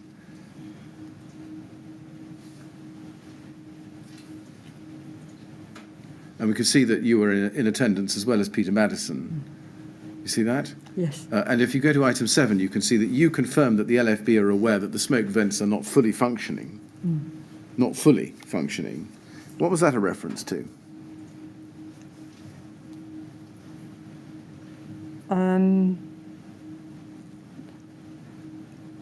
I think it's my words to say that the smoke system wasn't working, but there was still the 2 areas that I've mentioned before that were functioning: the fire alarm system and the panel. You see, this also puts a rosy glow on it, doesn't it? This doesn't say the smoke vents not working. You're confirming that the LFB were aware that the smoke vents were not fully functioning. And that's consistent, isn't it, with the bi-monthly meeting in September, the 18th of September, which we looked at and which the chairman asked you questions about. So the question is, if in fact the minutes don't reflect what was actually said to the LFB, why were you confirming on the 2nd of December that the LFB had been told that the smoke vents were not fully functioning? I think I wrote these minutes, and I think they were not functioning, but I don't know if, I wrote these, and it doesn't read as, I would take out the word fully if I had. Why did you put it in? No, it's just, just a word that crept in that isn't concise and potentially not true. So it was my wording, and I worded it wrongly, I would say.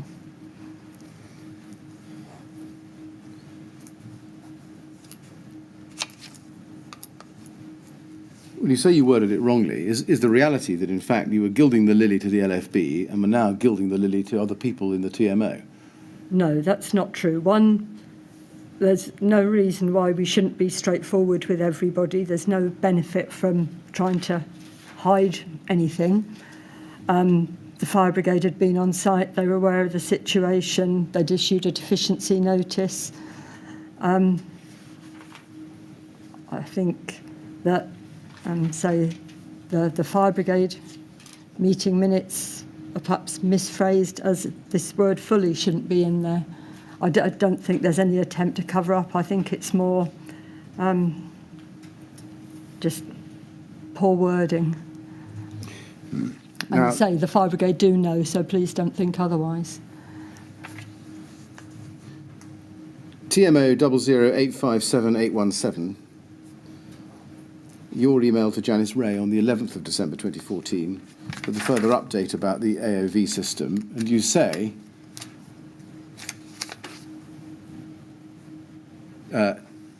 in the last paragraph, it is clear now that work won't start until the new year, as works are dependent on how quickly the building control team can turn around the application.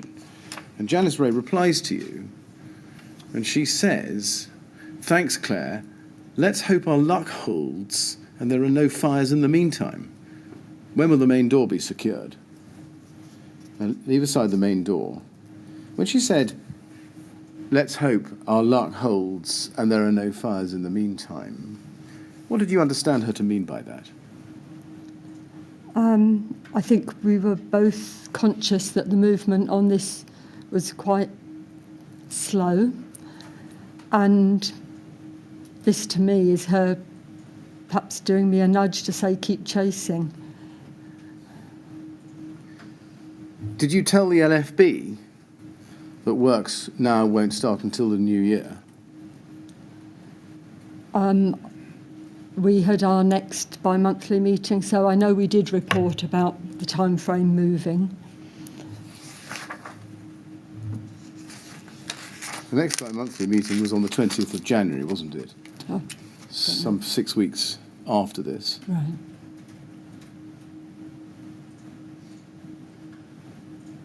Did you think that hoping your luck holds and there are no fires in the meantime was a safe way of proceeding? Safe from the residents' point of view? I don't know. I read it like that. Perhaps looking at it now, I maybe would, but at the time I just thought she was saying to me, keep chasing it, because we were both aware that it had gone on a long time, and there was, despite best intentions, there was no immediate resolution. I mean, did you think at the time that hoping your luck would hold, a sort of fingers crossed attitude, was really an appropriate way of discharging your health and safety functions? As I say, I didn't think of it in those terms, but I appreciate it is a health and safety issue, which is why both of us were trying to keep it moving forward. What terms did you think of it in? I was chasing Ryden to try and get the solution agreed so that we could get building it. But say I didn't think about it in wider terms, I'm afraid. Did it occur to you that the absence of a fully functioning AOV was such a significant fire risk to the residents that hoping your luck holds and there are no fires in the meantime was a wholly inappropriate and potentially very dangerous strategy to adopt? Yes, as you say, I don't like the idea of luck with something like this, but there were other safety measures in the building. So, I don't know enough about the deficiency notice regime to know if the fire brigade should have followed up with something else. I don't know, I'm afraid. Did this not signal to you, whatever Janice Ray's own attitude was, that you couldn't trust to luck and that something had to be done urgently?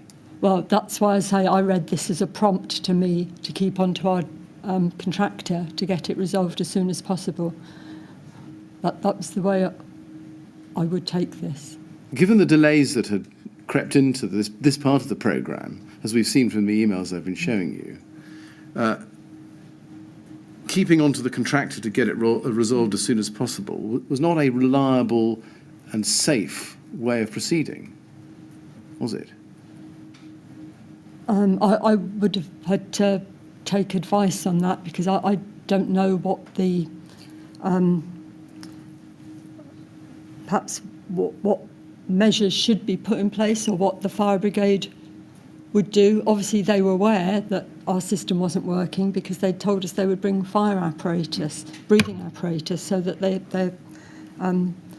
could manage any fires. At this point, did either you or Janice Ray, you together, actually consider bringing in a fire safety professional, whether a fire safety engineer or another, and sitting with the LFB and devising an interim solution which meant that you didn't have to trust to luck? I didn't consider it. I suspect that Janice may have had other thoughts, but I don't know what they would have been.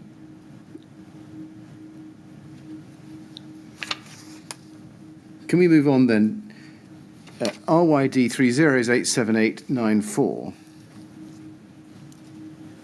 This is an email of the 5th of January 2015 from you to Simon O'Connor and Simon Lawrence, towards the bottom of page 1, and you say, I've put out a call to Simon O'Connor, and then in the third paragraph down, you say, the bad news is that we have had inquiries from both Mr. Defan and the Grenfell Leaseholders Association about item 2 of the smoke vent system.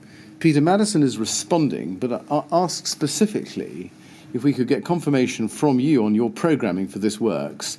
I know it's in your revised programme, but I need to be confident before the response goes back to the 20 councillors also who were copied in. Can you please give me an indication of A, likely building control approval date, B, date for getting the new fire dampers on the existing system, ignore the new construction unless you have a reliable programme, C, date for new fans, D, anything else relevant. I have Simon's update email for Janice Ray from November/December. Did you explain to Peter Madison that the AOV was not functioning at that moment and needed to be completely replaced? Peter had been at some of the site meetings, and he would have been at the Health and Safety Committee as well. So he was aware through other sources. We might have talked about it as well. Right. Did you discuss the extent to which the residents would be told that the AOV wasn't functioning? No, I don't remember talking to Peter or anyone about that. So this is now January 2015, 10 months after the notice of deficiency, just a little bit under 10 months. Why was now not the time to come out and tell the residents, even in short terms, in a regeneration newsletter, that the AOV wasn't functioning? Yeah, no, as you say, we could have done it, but it wasn't anything that I even put in a newsletter and then thought, oh, we shouldn't do that. I don't even remember putting it in. Why was it bad news, in your words, that you'd had an inquiry from both Mr. Defan and the Grenfell Leaseholders Association about the smoke vent system? Just because I was asking them for information. So there was the good news and then there was the bad news. It was a presentation style. Well, why was it bad news that you had had an inquiry from both Mr. Defan and the Grenfell Leaseholders Association about the smoke vent system? Just that I was keeping them in the loop and that I was asking them to give me this information, which they knew where it would go back to. So they knew it needed to be accurate. Well, why was that bad news? No, it's just I did good news and bad news. I think that's just a style I used. I think, it's nothing. I know perhaps it doesn't read as well, but that was the style that I chose to use. Well, let me suggest to you why it might be bad news. It was bad news as opposed to good news because it meant that you were going to have to give an accurate and well-founded and empirically verifiable answer both to Mr. Defan and the GTLA in relation to the problems with the smoke vent system, and that would have meant you'd have had to explain the history. Yeah, That's why it was bad news, wasn't it? No, I didn't feel like that about it. My feeling was, you need to give me this information. I need it soonest. I need to be accurate. So it's bad news for you because it's more work. It was bad news, Miss Williams, because they were onto you and you didn't like it. Isn't that actually what was happening? No, that wasn't what was happening. If you know, that's sort of an agenda which wasn't there. The idea is to tell people as much as you can to get them on board. I've said that I didn't mention this in the newsletter because it didn't cross my mind, and I don't even think I even put any pictures in the newsletter, because normally, you know, I would illustrate things. I don't think I did anything on this in the newsletter either. I think it was something that it wasn't something I was particularly familiar with, so it wasn't something perhaps that I concentrated on. Was one of the reasons why you didn't actually come clean with the residents and tell them about the non-functioning AOV in the building, that you didn't want to provoke Mr. Defan into action and have to deal with him on the issue? I don't remember that actually being talked about, being considered. As I say, I don't even remember talking to Janice Ray about what we could do in the meantime, which would normally be the sort of conversation you would have. But I don't remember any of those conversations at all. I think, so possibly it was a shortcoming on my part, but we dealt with it, Mr. Defan, as you understand, on many difficult issues, so one more would probably not make much difference. But so I was saying it was bad news to them because they had to provide me with information and I needed it to be accurate because it was going to be reviewed and made sure that people were up to date. So there wasn't any agenda. It was more that I was giving them work to do and I needed it to be accurate and I wanted it quickly. So, can we go to TMO 1000842?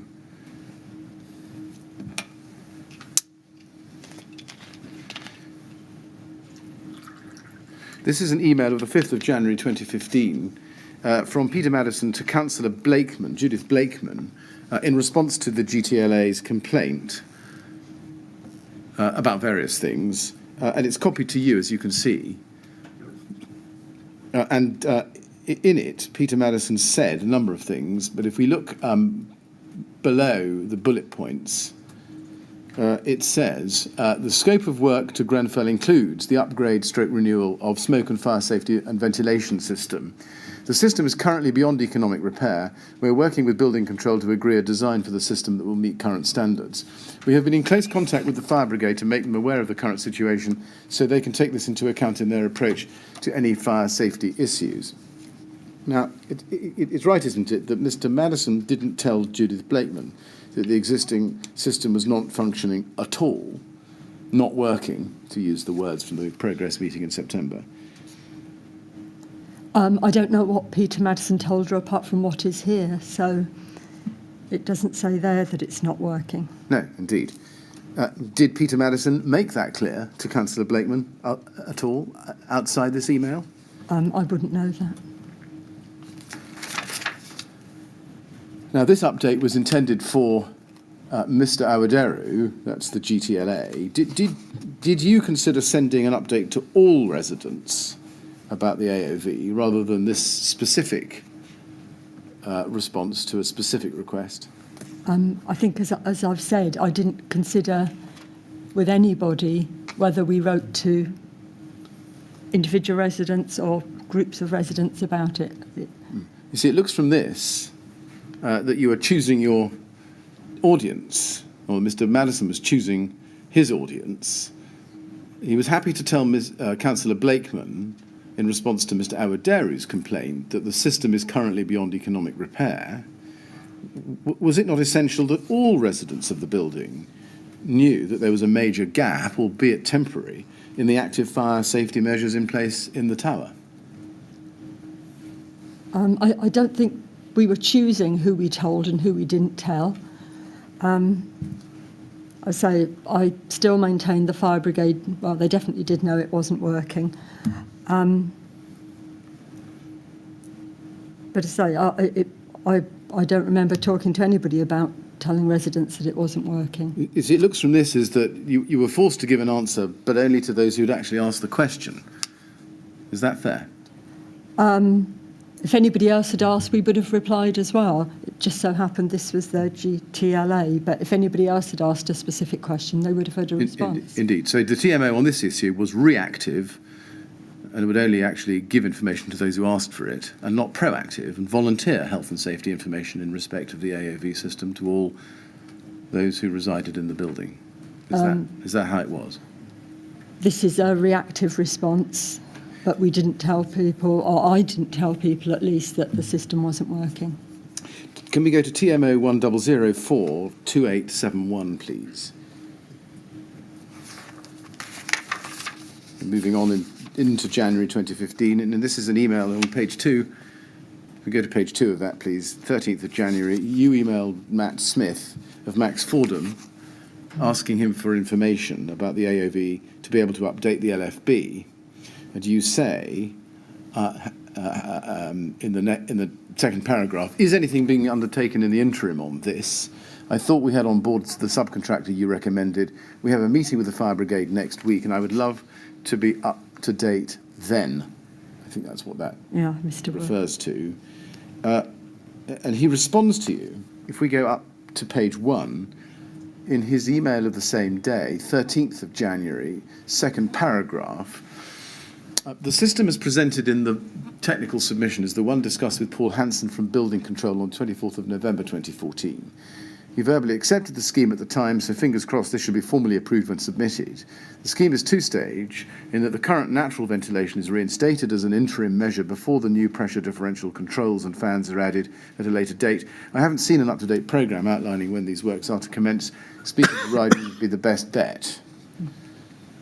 And then you reply to that at the top of page 1, if we just look at that, the same day, David, Ryden's latest programme does not give specific info on when works will be undertaken. I would say it's all subject to getting approvals anyway. So just looking at that, Ms Williams, was it right that at that point you didn't actually have a time frame, either the interim or the final AOV works? We did have a programme from Ryden that initially showed work starting in June and ending in the December for this. Then that clearly, those times passed. What they did do, it was a bar chart. A Gantt chart. As you said, it went all across like that, so you could just see the months and you could see the progress. What happened was they started to give us sort of big, still doing the full bar chart, but without actually breaking down the work, because as Matt has said there, it's two stages, and I did remember that there was the natural ventilation stage and then the fan stage. And so they didn't break it down. And I think shortly after this, we asked them to break down so that you could actually see what they were going to do in terms of installation, in terms of commissioning for both those two stages. So, yeah, the latest programme wasn't right. And when was the natural ventilation going to be reinstated, according to that Gantt chart? It moved again. I think initially it was March, and it probably moved to May, and I think it was done in May or June. So still months hence. Oh, yeah, still months hence. And I think but there were all the time conversations with the building control. Appreciate that under the terms of the contract, Ryden obtained the building control, so I had no involvement with building control. I didn't see any paperwork about it, but I was aware that now and again I got copied in an email saying that Paul Hanson is up to scratch on this, and he's asked this, that and the other, so I knew it was underway. TMO 0084437, please. This is the notes of the next bi-monthly meeting with LFB, which happened a few days later, 20th of January 2015. And from the minutes, we can see that you gave your apologies as did Rebecca Burton, but Janice Ray was there with Suhail Dadaboy and Dan Hannessy. The update on Grenfell is on page 1, second bullet point down. Grenfell Tower, work continues on Grenfell Tower. Dan agreed to ensure his crews were continuing to attend regularly. Janice advised that Rydens, the contractors, welcomed these regular familiarisation visits. Again, looking at that minute, there doesn't appear to have been an update on the AOV. Do you know why that is? No, I'm trying to remember the date of the first email you showed me when I was saying the good news, bad news, because that information could possibly have fed into this meeting. Right. Well, that was in earlier in January. Yeah. So again, I don't know if just the sequence of the responses meant it didn't go into the minutes. Right. Had you told Janice Ray that you couldn't attend this meeting? Yes, I would always say to her if I wasn't around. Yeah. Had you forwarded her the update that you had received from Matt Smith on the 13th of January we just looked at? That's what I'm wondering, if there was information forwarded, but what the date was, so perhaps it was done again as post this meeting. Do you remember forwarding the update that you'd got from Matt Smith to the LFB directly? I wouldn't have forwarded it to the LFB directly. I would hope I would have forwarded it to Janice, but I don't remember whether I did. I think stuff like that, I just wouldn't automatically just move it on. Can we go to RBK 3013999, please?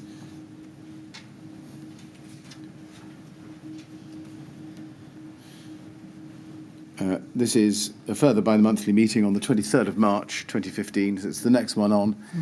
Page 3, please, item 9. It looks like you provided an update here on the Grenfell project, and particularly on the AOV system.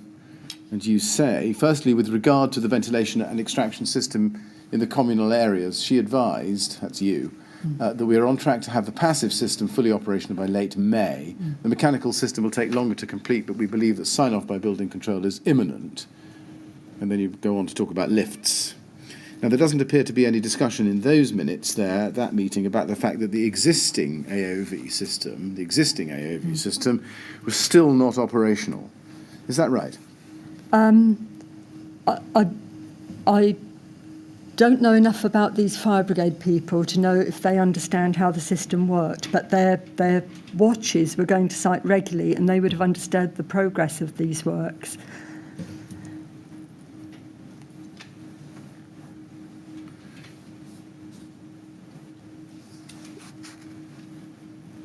Right. I mean, but you don't actually say to the LFB at this meeting, there is no fully functioning AOV system at all in this building at the moment. Yeah, it does not say that. Why wasn't that simply stated? Well, I don't know if it was verbally. That's what I can't remember. But that, I would have no reason not to say that, because that was clearly the setup, and their people were on site and would have seen that. Who took these minutes? Janice took them. Did she write them down as the meeting was happening? Generally, I think, yes. Right. Would they, in your experience, be accurate and full, or would they just be scrappy and incomplete? No, generally they were full. They were good and full, but say sometimes they came. I think Janice actually used to send a draft to the fire brigade first to check that there was nothing that they'd said that she'd accidentally omitted. So they would see drafts of these as well before they were actually finally published. And what about the other way around? To check that that they recorded accurately what she had or you had actually said or not said? I suspect she sent me a draft as well, I have to say. Do you recall correcting the draft on this point at this time? I don't remember ever reading that it didn't say explicitly the AOV is not working. Right. So, because I'd read them and thought, oh no, they know what we're doing. But you're right, at no point does it say explicitly it is not working, even though their crews knew. And that would suggest strongly, at the very least, that it wasn't said. Do you agree? No, it doesn't suggest that. It suggests that we talked about it in the meeting, because they would have, had sort of bit of background on the fact that we tried to get it moving and we had these certifications and perhaps there was issues with the certifications. They would have heard all that as background. I mean, this is the second or third bi-monthly meeting minute that you suggested is an inaccurate record because things were said which aren't recorded. Was it your experience at the time that these minutes were inaccurate and incomplete in that respect? No, generally so. I think Janice did get them out as drafts, if she could, fairly quickly. But to say, I can see now there is that one sentence that needs to be there that isn't there. It isn't there, no. And I'm suggesting... Sorry to interrupt, but are you telling us you can actually recall saying it, or are you simply reconstructing by reference to what you think is likely to have been said? I am reconstructing by reference as what is likely to be said, because, as I say, Right. there is no point... That's all right. I just wanted to make sure we got the distinction clear. Yeah, no, there's no point in saying something to the fire brigade that's clearly not true. They would have been on site and they would have heard from Ryden as well. So why would we bother to, what's the word, obfuscate it? Why would we hide that? Thank you very much. Can we go to LFB 3032329, please? Now, this takes us far further forward into 2015.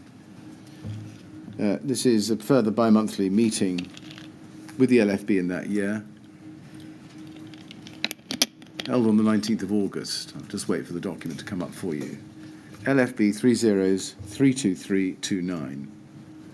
And there it is, first page of the bi-monthly meeting minutes, 19th of August 2015, and you can see that you were present at that meeting. Yeah. As was Janice Ray and the LFB. And if you go, please, to page 4, you can see that you give an update on Grenfell Tower under item 9.1. You say, Claire advised that the ventilation and extraction system was not yet fully up and running. This is being treated as a priority by the contractor and parts are now on site, but a realistic timescale is now October. Claire reiterated that all of the measures that have been put in place to mitigate fire risk whilst this system is not operational remain in force. Increased inspections and H&S visits, regular familiarisation visits by local LFB crews, no hot work by contractor, etc. Do you recall any feedback from the LFB about the AOV not being operational until October, as projected here in this August minute? Any feedback from the LFB? Yes, did they react?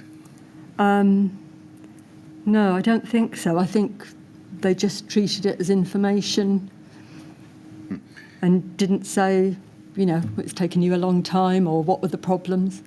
Having said that, they would probably be part of the building regulations approval, so they would probably be aware of what the problems were and would have inputted into the approval system. Was there any discussion at this meeting about the fact that the AOV system had not been operational since, or fully operational, since the March of the previous year, so for at least, or about, 18 months? I don't remember, I'm sorry.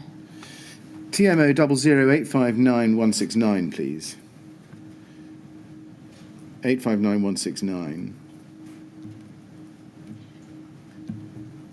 This is a paper authored by Janice Ray, dated the 29th of September 2015, called a Health and Safety High-Level Exception Report. Do you think that you would have seen this document at the time? No. It appears to be a paper 3, provided for the Health and Safety Committee.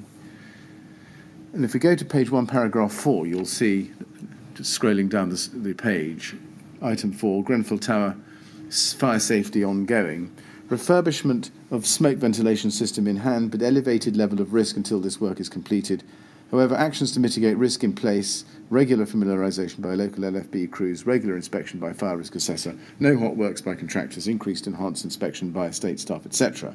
Project manager has confirmed that passive ventilation system has yet to be completed and target for completion now 4th December 2015. Is it right that you, as the project manager, have provided her with that information? That's not quite right, because the passive ventilation system was in place, I would say, May, June. But the mechanical part, which was these 2 pairs of fans, because there was issues over the airflows and the size of fans, therefore, I think that completion was the 4th of December 15, which would have been on a Ryden programme. That would have been where I'd got the date.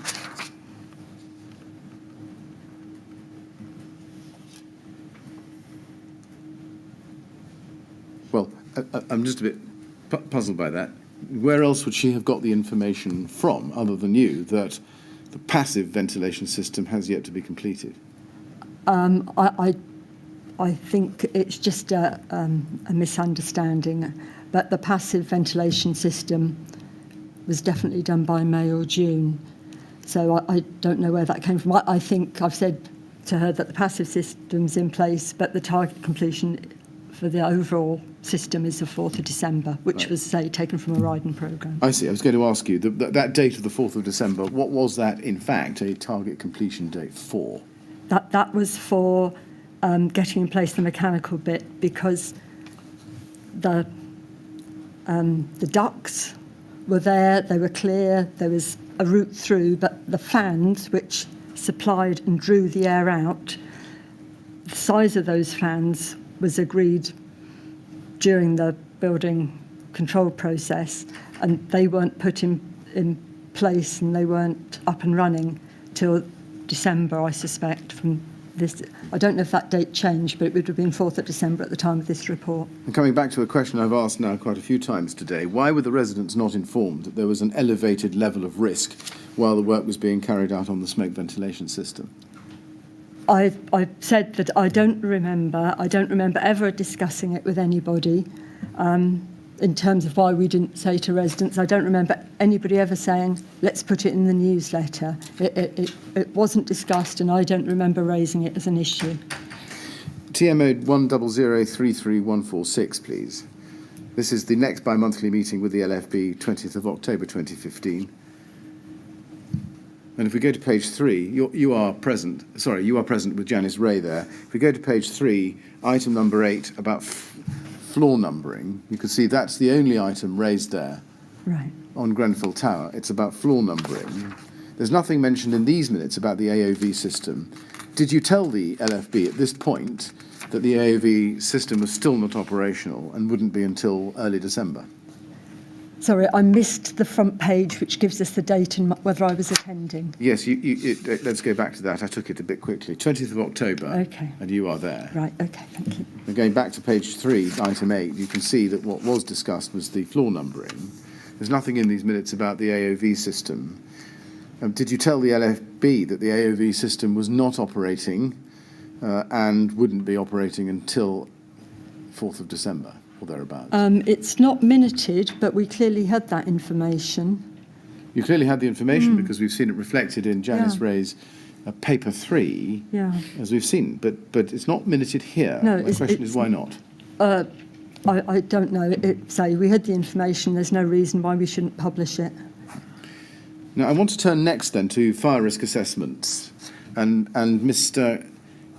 Stokes' fire risk assessment dated the 17th of October 2014. That is dealt with in your statement, your first statement, at paragraphs 98 to 104. If we could just have those up. That's TMO 00840-364, pages 19 and 20. We can have those both on the screen at the same time.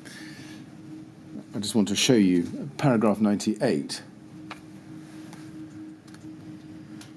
I think you probably want the previous page, please, first, to see the beginning of paragraph 98.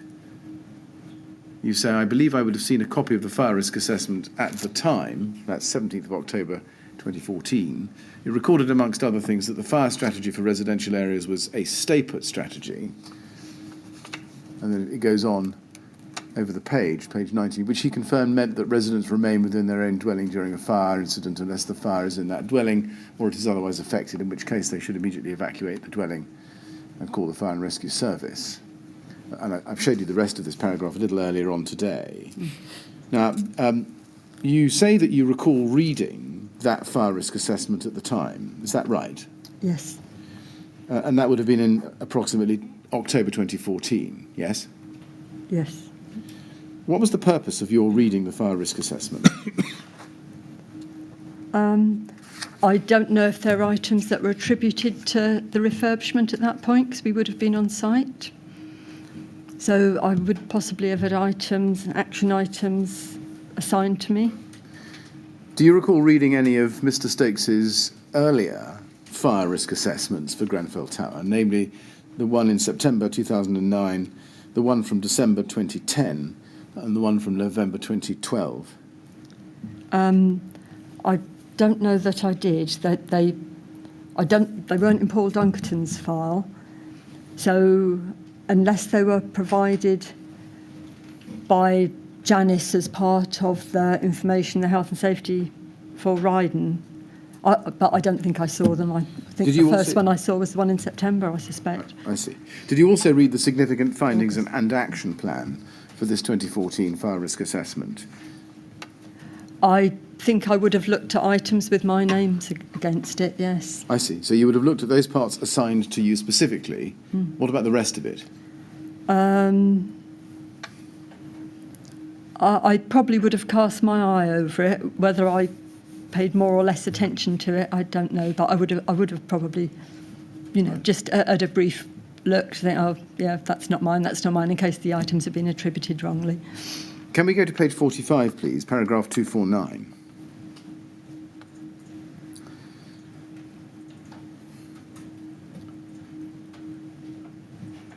You say there, I took from this report that there had been a complete and successful fire risk assessment. Was that a matter of importance to you? It was important to me that there was a fire risk assessment, which was the starting point. For what purpose were you using the fire risk assessment? I was using it to action the points that had my name against it. Can we look at the fire risk assessment? It's TMO 100424446. That's certainly one of the many references we have for this. And this is the version that you exhibit as CW5, which is why I'm taking you to that particular disclosure number. And if you look at page 1, you can see it's dated 17th of October 2014.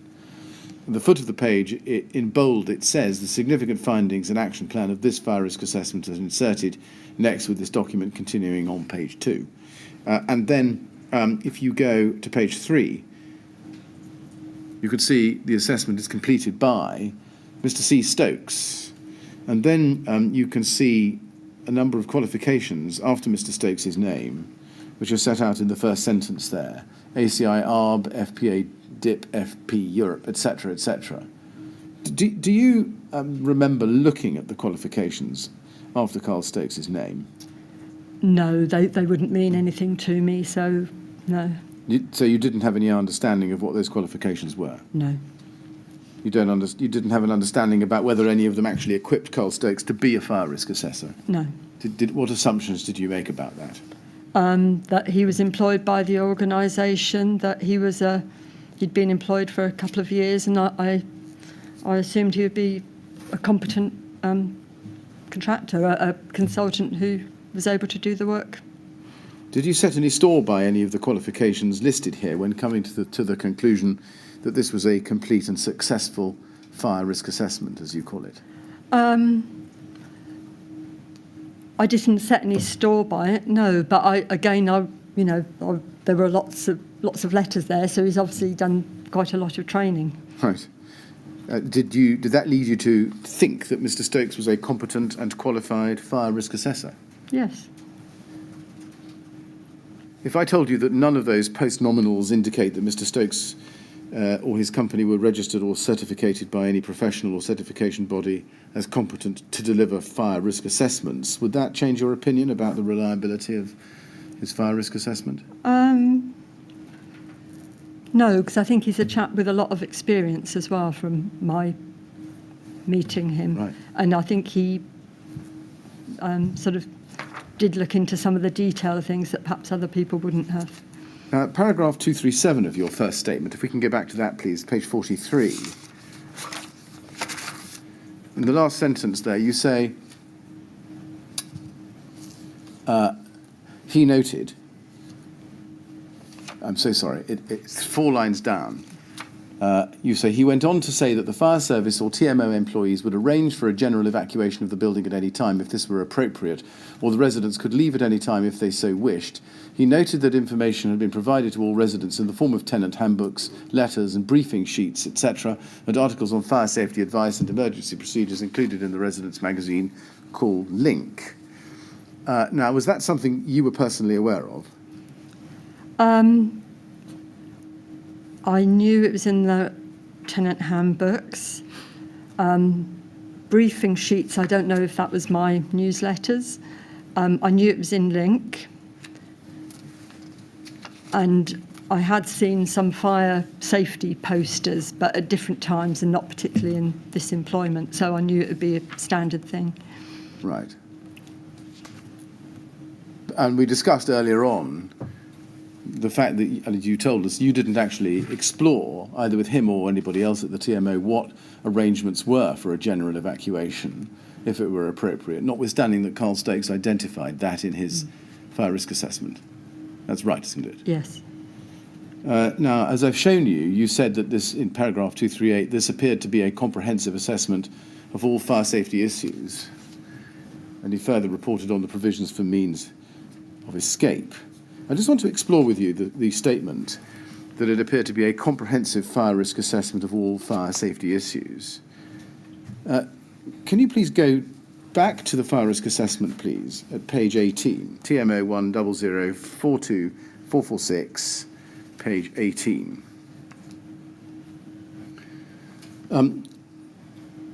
On that page, you can see that there's a section called pest control. You see that? Yes. Is there any suitable control of any pest infestations? Tick. Comments or observations? And if you pick it up halfway down the box underneath it, it says this: where pigeon netting has been erected to cover the flat balconies, from a visual inspection from the ground, there appeared to be no areas where this pigeon netting was damaged.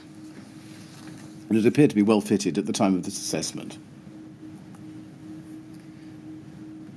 There was no access to each flat balcony, as these are private areas. But the pigeon netting, excuse me, pigeon netting was, where fitted, is only covering the balcony opening and is therefore not obstructing any doors from the flat onto the external balcony area. Now, do you recall reading that section at the time? No, I don't. Why didn't you read the? Did you not read the whole report? So I would have cast my eye over it, but I would have looked more at the areas with my name against.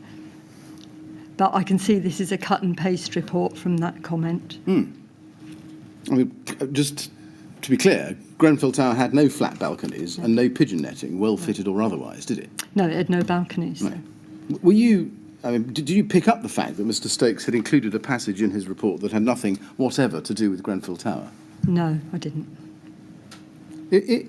How could you have thought that it was a comprehensive assessment of all fire safety issues if it included material that was irrelevant to the building? I would have looked at the headings. I thought, that's interesting, because I didn't know what they covered, so it was quite interesting to see all of that. Did you notice at the time that Mr. Stokes had clearly cut and pasted this from somewhere else? No, that paragraph is the first time I've seen Right. that. To your knowledge, I take it the answer to this must be yes. And nobody else at the TMO noticed either? I can't speak for other people, I'm afraid. Right. Mr. Chairman, it's now 4:30. I'm about to come on to a different topic. Well, I think that would be a very good note on which to close for the day, wouldn't it? It would. Thank you. Yes. Well, Ms. Wilson, I think this is the time which we ought to close the proceedings for today. I think you've been warned that we will have to ask you to come back tomorrow for some more questions, so that doesn't come as any surprise. I'm going to reiterate what I said earlier. Please don't talk to anyone about your evidence, because there obviously will be an opportunity now over the break. So please resist that. And we'll see you again at 10 o'clock tomorrow, please. Okay, All right? thank you. Thank you very much indeed.